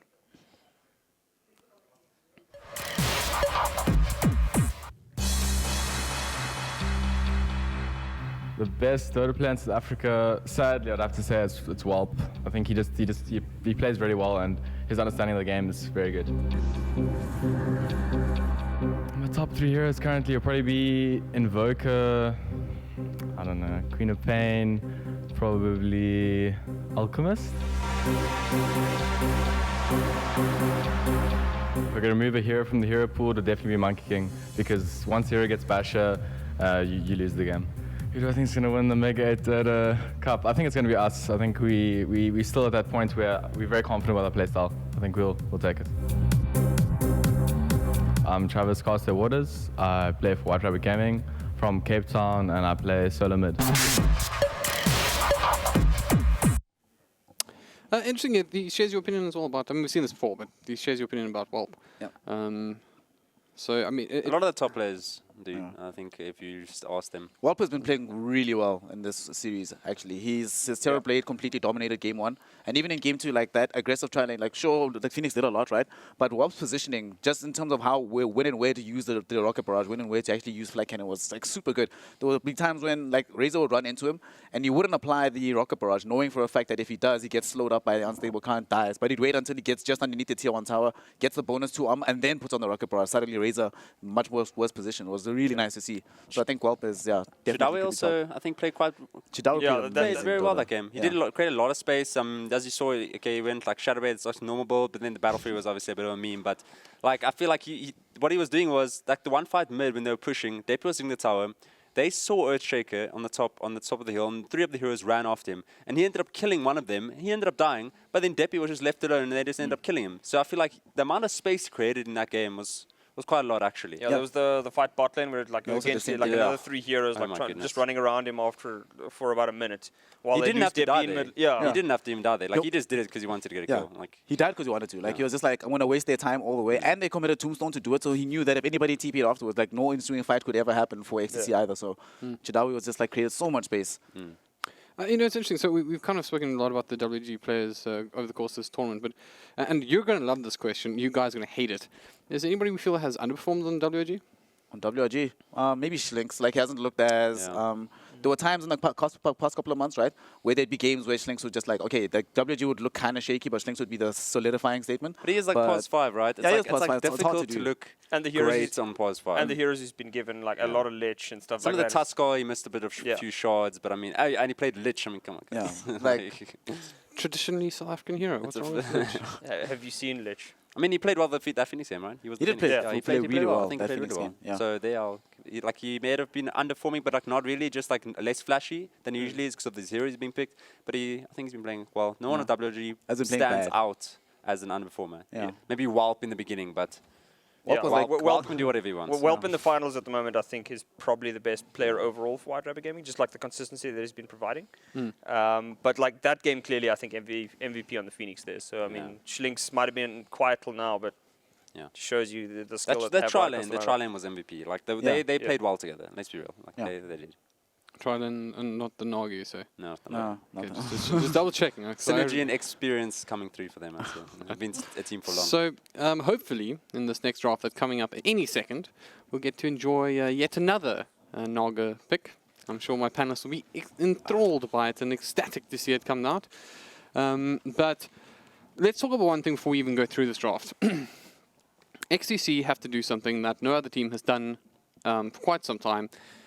In fact, I can't even think, even like, because I'm throwing back to like Bravado Emotion days, how long it has been since somebody's been able to beat WG 3 games back to back. I mean, there hasn't been many tournaments in the first part of the year. So I think now with the tournaments happening, maybe we'll see them first, like maybe come close to losing DGC time, maybe. Give teams a little bit of time to maybe shuffle around, you know? Maybe. But at the moment, I don't think it's close. Yeah. It As seems like it's on started track to for a say. 3-0 from WRG based Yeah. on the performance we've seen today. And I think also what's really even more upsetting is that fact that it doesn't seem like XCC can get the draft advantage either. Like, so that's... Even if it seems like they have an advantage in certain areas, it just feels like certain players just lack the skill they need to like get the advantage. You know, it's like, I don't know. It's very Like game 2, actually, one thing that really worried me is the 1v1 Chadawi versus Skynet, the Earthshaker versus Sand King. Yeah. Like, Sand King should just demolish any melee hero. I don't Like, actually think so. with, Okay. with Earthshaker, it's a bit different, right? He can always pull back the lane and keep himself in a good position, right? He's just But- waiting for the lane to push, right? But Sand King, I don't think Sand King should be... Like, Sand King shouldn't be losing. Like, it's shouldn't one thing be- not to should be destroy the farming. He should be Earthshaker, farming. yeah, but he shouldn't be It losing. was like equal. And, at times. okay, so I don't think like Earthshaker should lose the lane per se, because against melees with Totem, but he started with boots. Yeah. So he had way less regen than Sand King, right? Yeah, And, and still he's drew even. and he's and like And I then don't know. actually won the I think lane. it was actually getting LCS at a stage. Yeah. Whack.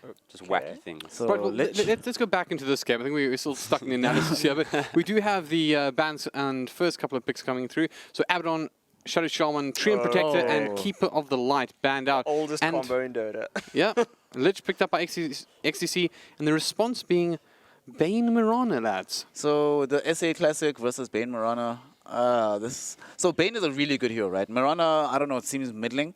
Yeah, but it's like But this is just together, what are you supposed to do? This is a really tough situation for XTC, especially since they've already banned out the Abaddon. So Yeah. unless they pick up like LC right now and to try and counter out this Bane Mirana pickup, WRG will like- just ban it out next phase, Yeah.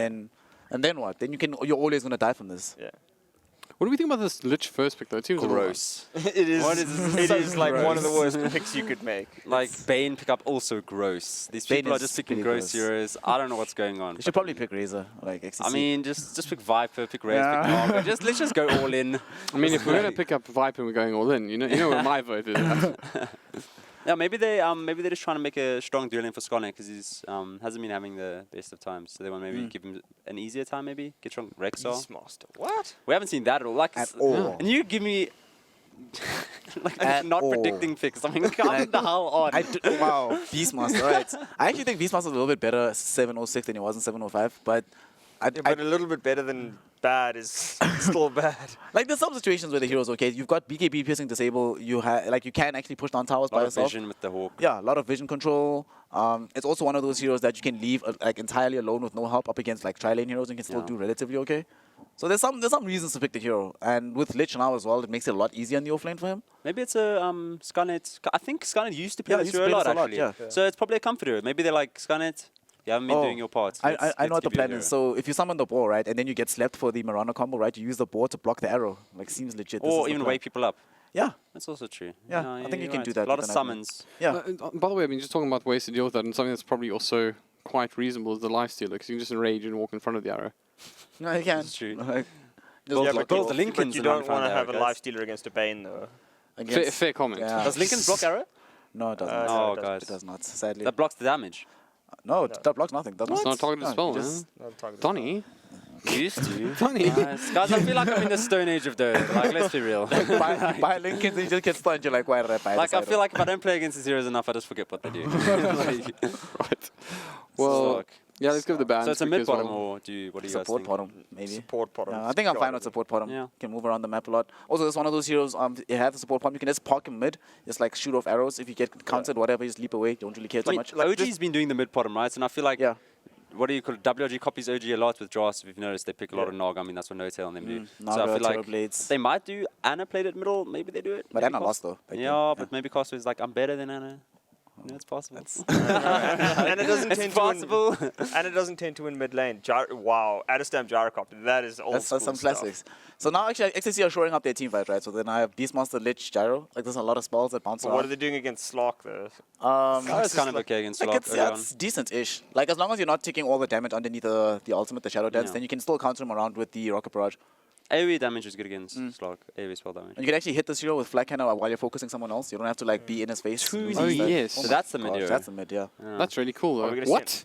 Alchemist? Let's What? get hype. All right. All right. I like so the tiny pick. I'm a fan of I tiny. like the Are we tiny going to see an pick, IO but though? this- Is the question. I mean, they don't need IO. I don't need IO. Yeah, I think Tiny is good alone. I'm a fan of the Craggy level 1, like, because it gives you 3 armor and then you get a permanent shield, and then anyone that tries One to of hit those you. people. Yeah. People that try to hit you just like, well, what is this dude doing? That tilts me off the stratosphere. You see, if one of you stare out your window, you see Helbert literally just flying off the planet because of the person who picked level 1 tiny If you Craggy ever see exterior. pros taking level 1 Craggy, I started the trend. Just Right, just quote me on it. Now that's how I know when I'm playing against Donny Smurfs. It used to be like, I'll hit somebody. Why am I stunned? What is this? This is not real life. What do you guys think? So the Alchemist is that a Depi? Is that a Depi classic? I don't know. I haven't ever Is seen the it. I Alchemist haven't even seen him good? run Like, that. I feel like this is a bad hero. It doesn't feel like it's good here. I think we're thinking like we're thinking too far. Like there's just Because, like because here's the good thing, who cares? like I was saying to Scarpy about this, right? He has like one redeeming factor for Alchemist at the moment, and I somewhat agree with this. But because we now can stack more, you can still get a lot of money. Bro, Right? guys, what No, if it's no, a no, support but Alchemist? Support What Alchemist. if it's a support He's the Alchemist? Axe factory. Like, because he's going to go in the jungle, right? Yeah. You give Gyrocopter early Axe, right? So he doesn't have to buy it himself. Then free side gunner, like extra damage in the team. Dodo and Die plays Alchemist, I think. I think he played. Someone played a support Alchemist this tournament. Did they? No. Someone did somewhere, or last tournament. I Might saw have it been happen. last It might have been tournament. last I tournament. saw can't it see happen. I remember the Alchemist charging up stuns and stunning himself. I remember, I remember this. Trust me, like it definitely happened. The one sort of redeeming feature about the Alchemist, at least in the mid lane versus Tiny, if you could like get it enough points into Acid Spray, it makes it a bit harder for Tiny to just like run up and kill you. So at least The problem is like there's so much burst damage though. yeah, there's a ton of burst. to kill Sleep this into out. toss Arrow, back. yeah. Yeah. Oh gosh. Sleep into toss back. into arrow as well. I mean, Yeah. Oh my goodness. No, Why not all of it? Sleep into tossback and arrow. There we go. That would be some style points. But I'd like through the arrow Like, and just yeah. chuck him in. It's With a Slark waiting on the other side, hungrily. okay, they think it's a mid Alchemist. I feel like this was bait from WRG because we see IO ban. I don't think this is going to be support. I don't think they want another support. I think they've already got their support to it. They need an offlane or something for Chidawi. So it might be the XCC just wasted a ban. I don't think like Chidawi plays Mirana. It doesn't seem like his kind of hero. Kunko. So it is a mid Alchemist. No, Oh, there's this no way feels you'd like a give that hero draft to from like a Chidawi. long time ago. Yeah, this XCC draft. Like I think they just wanted What like meta are we crazy in amount again? of team fights. So what Exactly. patch is this? I feel we've gone back in time here. This is what X is good versus Tiny. This is though. actually exactly the type of drafts White Rabbit used to pick. If you remember, they used to Yes, pick yes. this exact type of drafts. Like, Like, but some time ago. Doms Yeah, on like a Beast, year Doms on ago. Beastmaster. yeah. Damn. So what do you think Chidawa is going to be picked up? No, there? no, you need to pick that last thing because you have not been right enough this weekend, and I expect a right answer now. Just pick X. Look at the heroes. Just pick a right answer. Say this is your defining moment. If you get this Darks, wrong, yeah. I think Void. If they get Void, I don't think XCC can ever win like any team fight. You just drop the bubble, and then what does XCC do? All the heroes need to be like Void's not super that nice clumped up. against Right? Kunka. Prof, what's it No, going to be? against Kunka it's not that great, right? But how will Beastmaster, Gyro, or Alchemist fight I don't into know, like around the bubble? Morphling. Oh, okay. And that's not even on like a group of picks we've been talking about. This is what I'm talking Well, about. I Wait, so feel. what's- How many? Can I just ask a question? How many times has Donny been right this weekend? Oh my. Guys, What is if this you, game? if you want to even What know is how to this do game? an analysis, don't listen Chidawi to Donny. Slog. No, he's playing Tiny. What? He Yeah. picked Tiny. Right? Okay. No, dude. Off playing Tiny, I did this first. Also, quote me. Like, With come your on. craggy exterior Guys, level one. I'm the trendsetter. Actually, he's not lying though. This if it's going offlane, the Craggy level 1 is actually pretty good. Yeah. Yeah. I started this. This reminds me of the no skill enchantress. But anyways, enough of us. Ladies and gentlemen, if you're just tuning in, you've missed a lot of Dota. This is the grand final and potentially the last game should WG win this, of course, of the Mega8 Winter Cup Dota 2 event. And I believe the man that we're staring at right now is, of course, Wilson Triple XL, joined by Demonic. Gentlemen, are you enjoying the draft? Certainly on the interesting side of life. A little bit odd. I think both me and Demonic are a little taken I back. mean, you know, Bane and Potham is a throwback to when we used to play Dota Devon. So that's something that's always I exciting. mean, to you know see, that's and true because we call it Potham still. that's true as well. Sorry, Mirana, if Very you want to good, be very good. correct. But I think that I mean, it's so greedy from WRG, right? They need so much farm on their heroes. Well, I mean, they pulled it off before, so let's see if they can do it one last time. Anyway, gentlemen, all the best. Take it away. Right, so without any further ado, this is it. WRG fighting to win this hands down for a 3-0 lead. And XTC fighting to stay alive here at the grand finals of the Winter Cup of the Mega 8. It doesn't get more intense than this for the side of XTC. They've got everything to play for. So without any further delay, Deppy will be picking up that Alchemist heading towards the mid lane. Next to him will be Skynet scouting out what is probably going to be a gank. Let's take a look. Yeah, I don't think I'm going to get my introductions in here. Skynet, okay, all right, nothing yet. Cool, fine. Managing to avoid it will be Skynet. Doom Bunny will be taking up the mantle of the Lich. Dota and Die on his Kunkka. And last but not least, the man with the plan, a Dastam on his gyrocopter. And on the side of WOG, just one game away, we're going to see Chidoi on the off-lane Tiny. First seen, as said, by Donny, and this is an extremely aggressive Tiny here. Is he going to be able to get the ward? He does actually get the bounty. Is it worth it, though, as it looks like he'll be first blood? I mean, taking a bounty from an Alchemist is really good. They managed to get the bounty. Alchemist doesn't get the first bounty, which is... He doesn't get anything. Sweet, nothing. Anyway, continuing on, we're going to have Castaway taking up that mid role after a little bit of Chidawi feed. Santo is going to be taking up the role of that support Bane. He's had an excellent series so far, as well as Schlinks, who will be playing the role of that roaming bottom. He's already in place to try and get a nice long arrow in here. And then Whelp, who did disgusting things on this Morphling yesterday, is going to look to continue that trend today. Yep, it's all going to heat on up very quickly. And not even 1 minute in, we've got one kill on the board. The question is this. There was a wise man a long, long time ago who said a fox runs for his dinner and a rabbit runs for its life. That's why the rabbit wins. Now, the question is it true? And does XCC have it in them to actually take this game off the side of WRG? Maybe. I mean, difficult question. It's a difficult question. If the Alchemist has a fairly good start and gets things going pretty early, they have a really good side for Argonum Scepters in general. Obviously, the push boat, Gyrocopter gets his little friend to help him out with some hits, and Beastmaster obviously gets an increased range on his Roar, and Lich gets an infinite bounce on his Chain Frost. If I'm not mistaken, those are the Argonum Scepters for all the teams. So really good Argonum Scepter team here. But Deppy is just going to need the best start There's possible. your arrow towards the bottom lane. It's a max range arrow. Whelp is going to be sitting there whacking on him for an Age of Man. And he won't even have to waveform through, as Santo is there with the Brain Sap to just add a little bit of extra damage. That is very gimmicky, Dota. It's a classic combination. Sleep into arrow. You literally can't miss it. And it's good night, sweet prince. All done. Yeah, and Castaway's actually going to struggle here a little bit until at least he gets his level 6. I mean, the Acid Spray is going to do incredible amounts of work in this lane, and you can see exactly why. I mean, even with the Start Shield, Castaway is sitting quite low here, just trying to get some last hits underneath the tower. Meanwhile, Adestab should be having a pretty good time in this top lane against the Tiny for the most part, actually. Flies the arrow. There's a good torrent there onto Castaway. The Schlinks is not too far away. So this has suddenly become a 3v2 lane here in the mid. I think it's mostly posturing. They're dependent on things going very, very well, namely an arrow from Mirana landing onto Deppy. That would be prize number 1 for the side.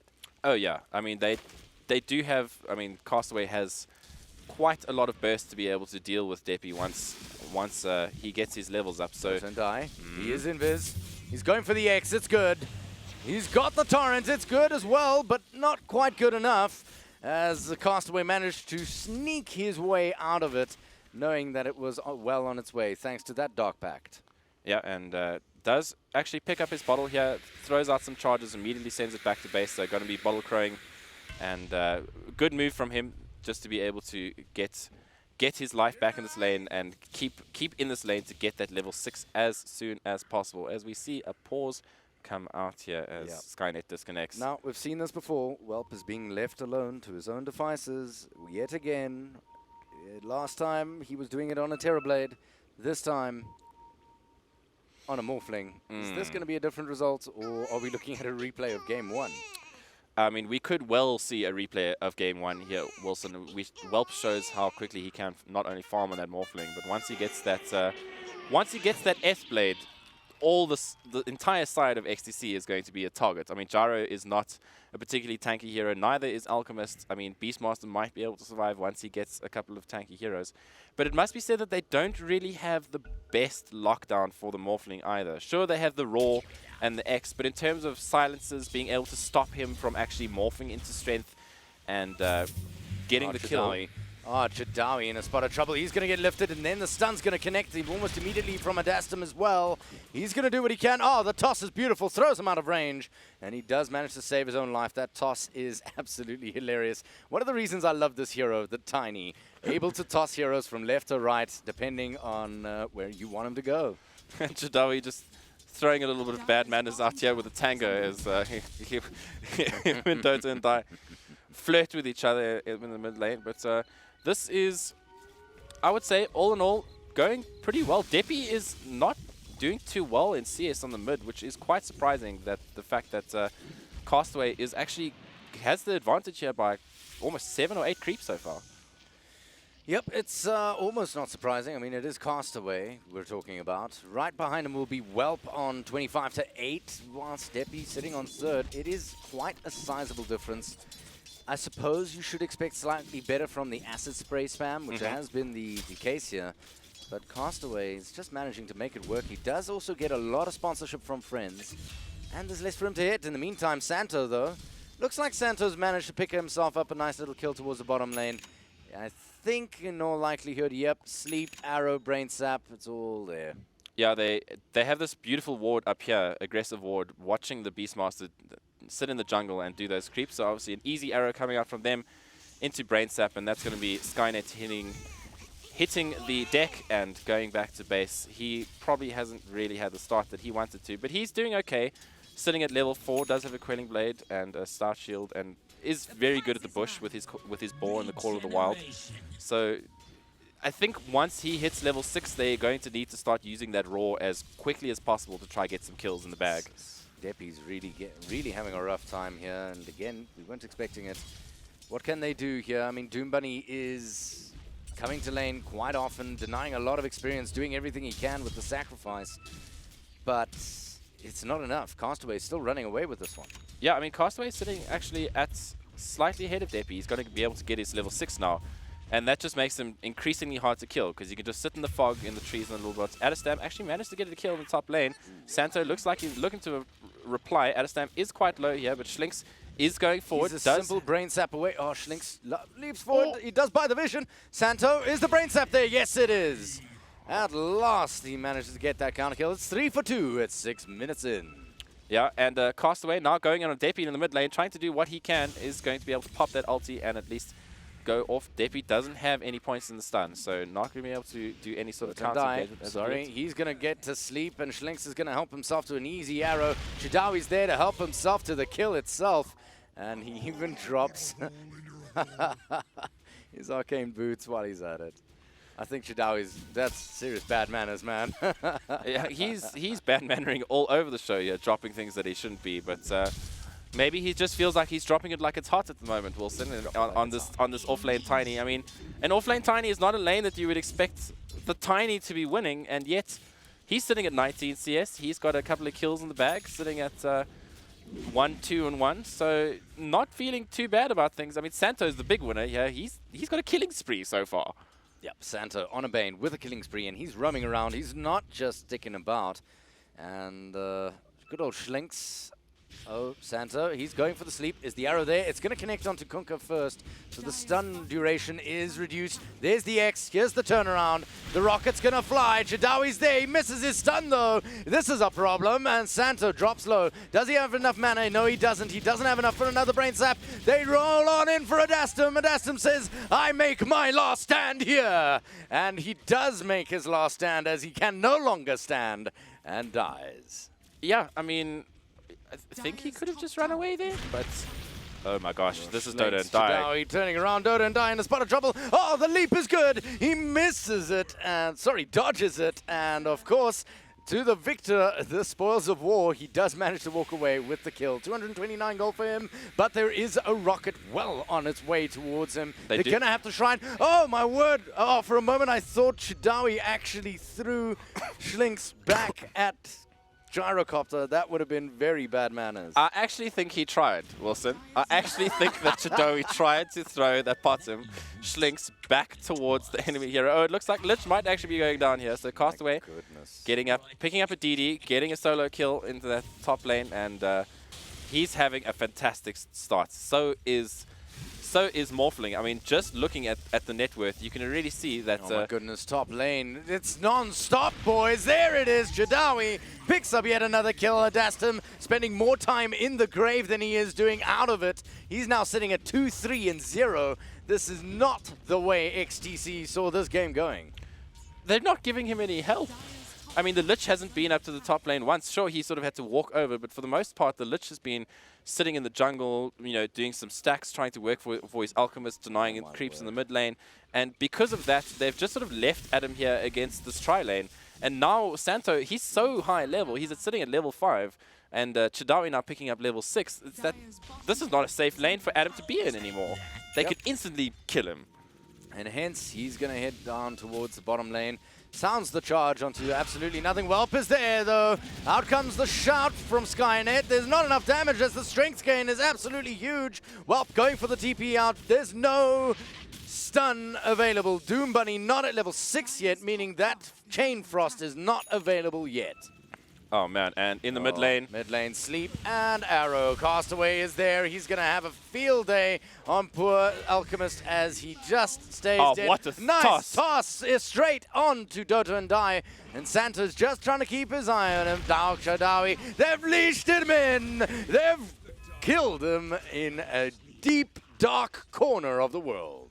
Wow, poor Dota and Die just hunted and killed. Beautiful toss, actually. Santo just rolling around, does decide to pop that clarity in the hope to actually try to get enough mana to sleep. But this is disaster for XTC. I mean, already going, you needed to be able to at least have a decent early game here, thanks to the greedy drafts of WRG. But the fact that WRG are sitting 10-2 up, already at a 4,000 net worth advantage at Here 10 comes minutes the into the toss. game. Castaway is thrown into it. He does have a leap. He does use it. But look behind the line. Santos there strangles his grip around Deppy's throat. And Deppy hits the deck. Next man up on the menu for the all-you-can-eat buffet is Doom Bunny. But in comes Dastum with a great ulti. It's going to delay things a little bit further. Castaway's going to make it on his way out. Chidawi goes for a toss. It's straight onto himself. There's the arrow. It does not connect onto Adastum.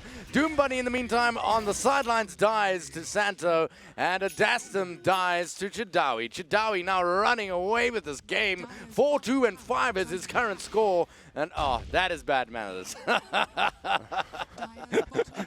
Chidawi's just BMing all over the show. He doesn't care which team he's doing it to.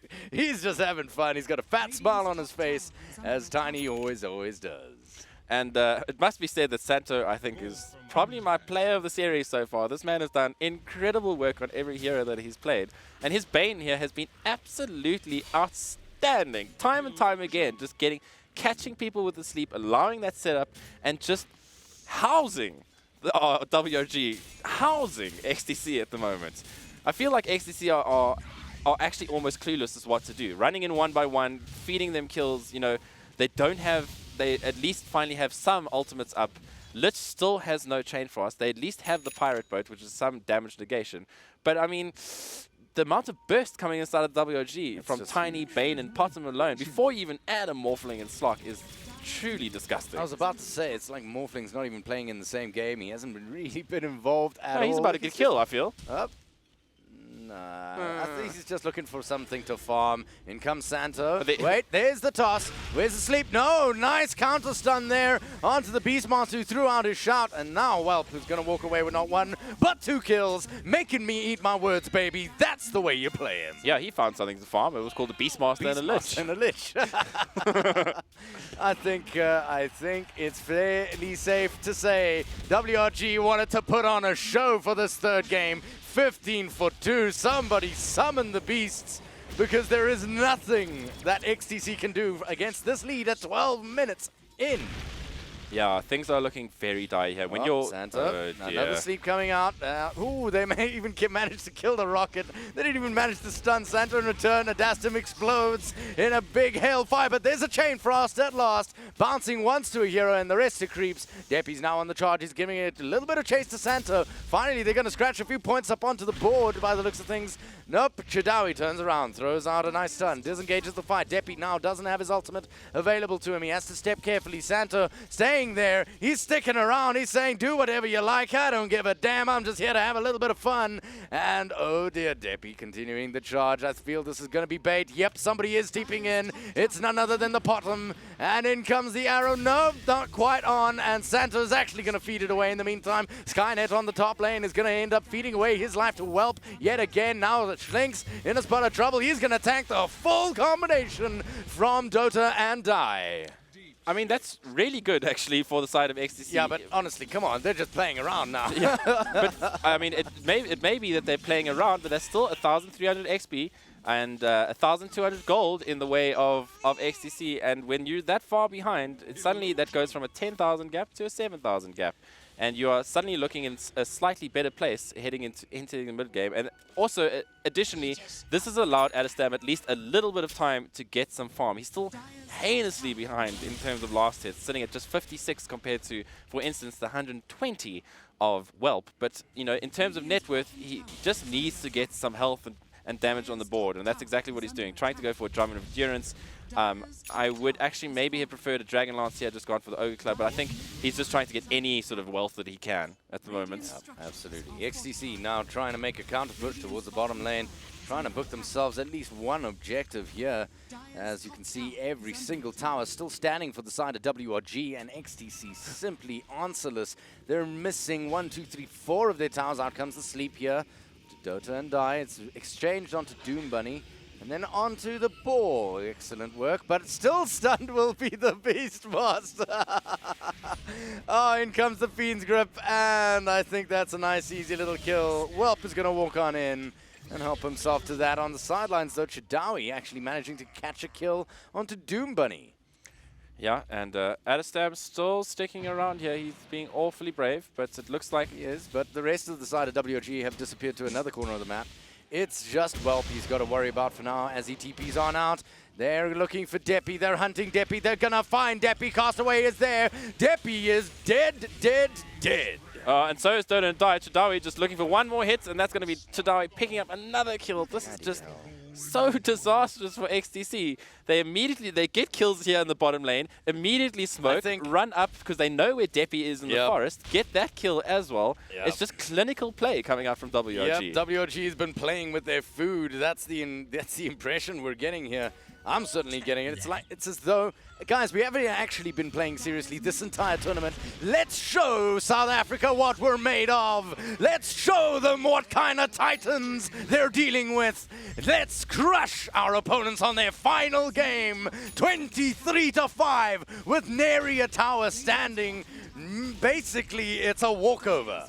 I mean, I feel like Chadawi just the first really wants to get a Battle Fury, because he tried to get it on the Earthshaker, didn't manage to, and oh dear, Adam. They're not even hitting him. They're just like waiting. Okay, you're done. I think they're just waiting for it to get to let. Oh my dear. word. Oh dear. But Chadawi, tried to go the Battle Fury on that Earthshaker. Now desperately trying to get it on the on the Tiny for no good reason really. There's no reason that you would ever actually build that item on that hero. But sure, I feel like he's far enough ahead that he can pretty much do what he wants to at this stage. I mean, Alchemist has managed to at least be able to buy that relic. So he's got enough gold. He's got 4,000 gold in the bank. Sorry. Carry on. But I mean, they can't even get out of their base at this stage. No, they can't even de-ward. There's a lot of ticking going on. I think someone's tilted on the other side there from the side of XTC. This, I think, is WRG's statement to the rest of South Africa saying, boys, remember who you're dealing with. We took down BVD and took them very, very hard. BVD put out their hearts and souls a year ago, and it's not the same team that we saw here today, not by a long shot. And My, oh my, have they come to say a statement here today, and that statement is, boys, if you want this crown, you're going to have to work really, really hard for it. Yeah, This is a statement match, that's all. At this stage, I mean, WFG has said that they're going to have to rip it from their cold, dead paws. Man. Oh, man. Chadawi, you BM master. Hey, wow. He's trying. It's not quite good enough, but it's good. Him and Santo having a little bit of a chuckle. Santo's got a blade mail. A blade mail, of all things. And on Bane. yeah. Oh, Castaway's going to find Deppy while he's busy trying to farm on the sidelines. 27-5. 17,000 net worth. We're not even at the 18-minute mark yet, boys. Come on. Yeah, that's 1,000 gold a minute in advantage, and this is pretty much, I think, one of the hardest stomps we've seen this tournament, actually. This is the hardest stomp, I believe. Oh, dearie me. Tiny actually in a spot of trouble. Might they actually kill him? Yes, they finally do. I'm shouting my head off because it's an actual miracle that they've managed to take down Chadawi as he's just been rolling all over the team. Now in comes Castaway. The guys are angry. WRG wants vengeance. They're gonna get it. Beastmaster hits the deck. Castaway going for the chase. Adam in a spot of trouble gets leashed up. Good night, sweet prince. Not all the X's in the world are gonna save you. Oh man, Castaway is just styling at the moment. Santo, I mean Schlinks also with that beautiful arrow being able to stun up the Beastmaster, unfortunately just spelt even further wreck for the side of XTC, and Budam Chush is pretty much describing the situation as Deppy still trying to work towards that Radiance. They haven't given up yet. I mean, their high ground defense is not bad, it must be said. Another arrow landed towards the mid lane. dear. Doom Bunny going, why me? Santo getting actually four-staffed in somehow. And I think we know somehow. somehow, Wilson. yeah. I'm not going to say anything, but somehow, and Whelp is in the middle of it all. Oh dear, out comes the Rockets, and it's not really going to connect onto anything. They're trapped in their base, the side of XTC, as so many puppies go. What's the answer here?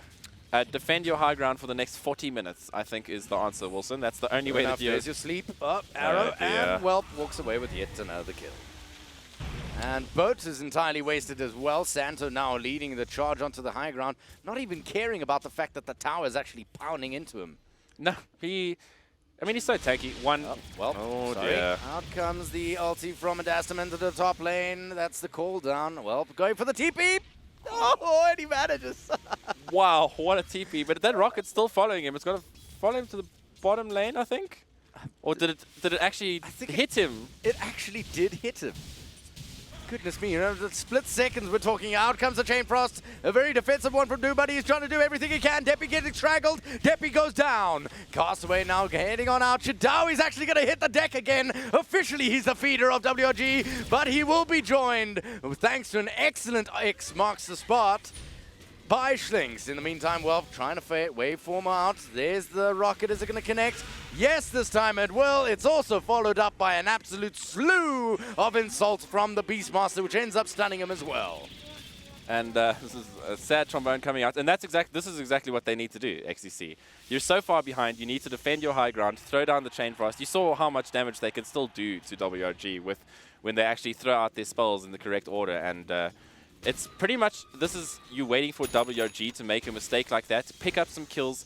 That gets you some net worth in the bank. It gets you more net worth in your cores. Unfortunately, Deppy was dead for that engagement, so didn't manage to get profit anything from that.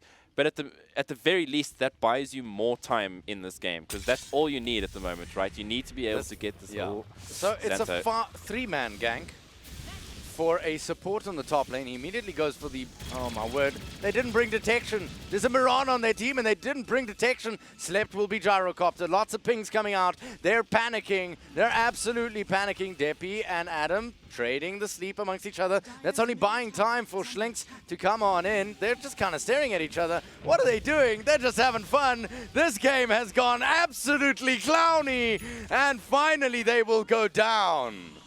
What happened? They're just playing with each other. I honestly think, you know, these guys are friends with each other. They're having fun. They know that this game is going only one way at 35-9.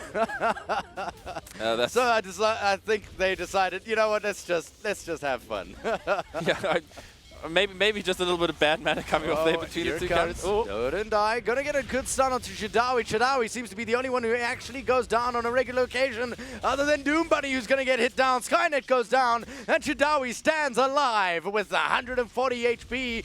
The top racks about to fall here for the side of XTC. We're 23 minutes in, and this game is ending. Yeah, I mean, this is it. WRG, I think, are going to be our Mega 8 Dota 2 Winter Cup winners. I dare not speak too soon. We've seen crazier things happen.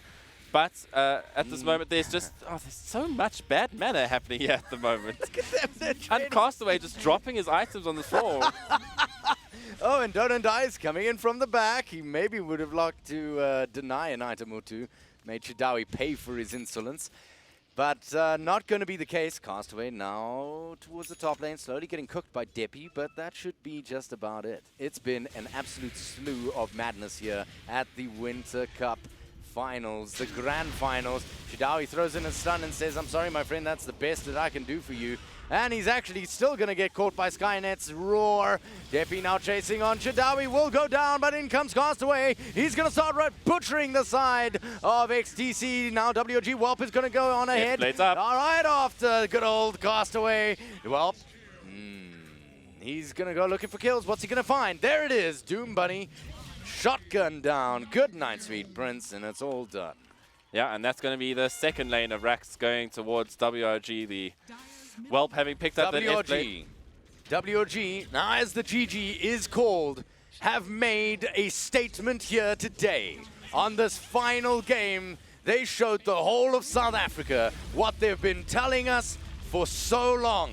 They are going international. Boys, watch out, South Africa's on its way. Absolutely, WRG showing that they are still the team to beat here in 2017, winning the Masters last year and continuing their dominant streak with now 2 victories in as many weeks, Wilson. Tears to my eyes. This game was absolutely hilarious. It was, and I'm going to use this word in the best way that I can possibly can, it was an absolute clown fest, Wilson. Yes, most certainly. An absolute clown festival. But we can still try and dissect things if you prefer. I mean, we can try. Ultimately, I think there's pretty much only one thing to dissect here. You can't lose all your lanes, right? If you as XTC, if you want to take something away from this tournament, don't lose your lanes, all 3 of your lanes in all your games, because then you have no way of winning the video game, right? And pretty much that's what happened here. Chadawi. As an off-lane Tiny, managed to get the upper hand against Adestam and Dodendai. How does that even make sense? I mean, okay, well, Donnie would be proud with that performance. Donnie's going to be ecstatic, I'm sure. Yeah, I'm absolutely sure. I mean, they're laughing away on that panel at the moment. Just look at these graphs. I mean, they're absolutely crazy. But before we throw over to our experts to help dissect what exactly has happened here, let's take a moment, you and I, to say a fond farewell to absolutely everybody watching, to absolutely everyone who's helped us support us in what we do here. These are our best, our very best, our absolute champions. But not our best minds. Our best minds are sitting on the panel. They've got something to say. But from all of the crew of casters, myself, Wilson, good old Demonic, Reddit's, everybody out there, we all say thank you. And dear brains of the operation, good old Halberd, do try and dissect something out of this. What do you want me to do with this? what do you expect from me? This is unreasonable. Like, no, I will not. You know what actually happened here? A team arrived, the team won, and another team lost. I mean, what happened here was you see a team's spirit getting broken one game at a time, and then in game 3 there was just nothing left, and they were like, let's just go home, guys. Next tournament. Yeah, we'll see you next time. Gentlemen, I do want to, though, thank you all very, very much for joining me on this panel, and also extend a thanks to all the casters and all the hard work. I think it's only proper we give you one last opportunity to say your final thoughts on the entire tournament, and perhaps a little goodbye. I think a bit of a deflating end to the tournament. I mean, look, White Rabbit Gaming is masterful at this point. Like, there's really nobody that can challenge them. But I think we're more disappointed that XCC kind of just fell over in the final games. But yeah, like when White Rabbit's in that kind of mood, it's very, very difficult to stop them. You'd need to break them in the lanes, and just there doesn't look to be a team in SA that can consistently do that right now. One-off games are not going to win you tournaments. White Rabbit Gaming are, I mean, the South African Kings at the moment, and there's no challenges in sight at the moment. I think the tournament's sort of like a turning point for SA Dota, because it feels like it's been a while since the team has been this far ahead, like by themselves with absolutely no competition. So it's probably going to force everybody to reassess how they play Dota. A lot of teams are probably going to change up after this. A lot of teams are going to like redraft. We're probably going to see captain changes, role changes. This is like going to change everything, because people are going to look at WG and say, they're so far ahead. We can't, no one can keep going like this. And I think XCC is going to be really, really, really tilted. It's going to be like nothing's changed in the week in the interim. So yeah, for me, I think this tournament, the thing that revealed for me, besides WRG, everyone else is a lot closer in skill and a lot closer in playstyle and like an overall objective taking than I would have liked.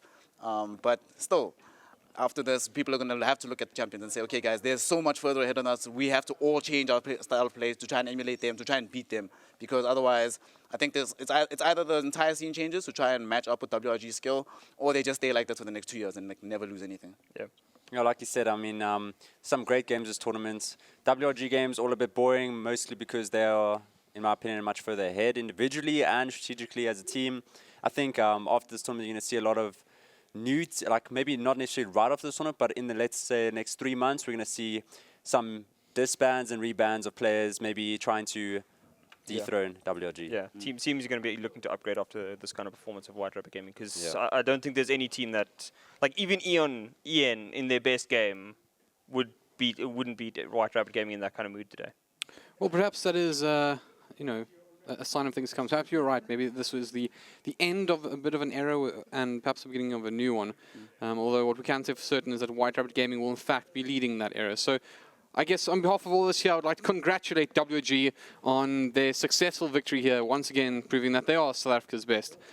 But before we go, there are a couple other people that deserve some praise, and those are those that supported us. Of course, I would like to say thank you to East Coast Radio, Jacaranda, and Jinx TV for supporting this event. And of course, the guys behind the camera that don't get enough love, the production team, thank you very much for all the hard work and all the fun behind the scenes. They do never let us down, I can say that for certain. Of course, Mega8 themselves, so you guys have really, you're always impressed with the tournaments, always just very well run and timely, which is something we don't get a lot of these days. Not many delays this tournament, actually. Yeah, that's one thing I can say about all my years of playing, not many delays. Like, there's always been delays. This is probably the smoothest tournament that we've ever had, like in terms of how it's ran. I gotta say, it's a bit of a Mega8 thing. They do a really good job of that. Probably because it was online, right? Also, there's like no, usually it's the LAN PCs or something like that. Yeah, or the internet cuts out, yeah. Let's just leave it at this wonderful moment of applauding Mega8. And of course, to all the teams that took part in this event, you guys obviously gave us some great performances. There were some very interesting matchups, a couple of upsets, and of course that's always a lot of fun. And then lastly, but not least, it has to be said, it is a cliche, and I'll say it every time, to all the audience out there who supported us, all the viewers who gave us, I'm sure some bad BMN streams, and for all of you who gave us some love on the streams, both of you alike, thank you very much for supporting us. But I guess until next time, that is that, and this was of course the Mega8 Winter Cup. Thank you everyone for joining in. We'll see you next time. Cheers and goodbye.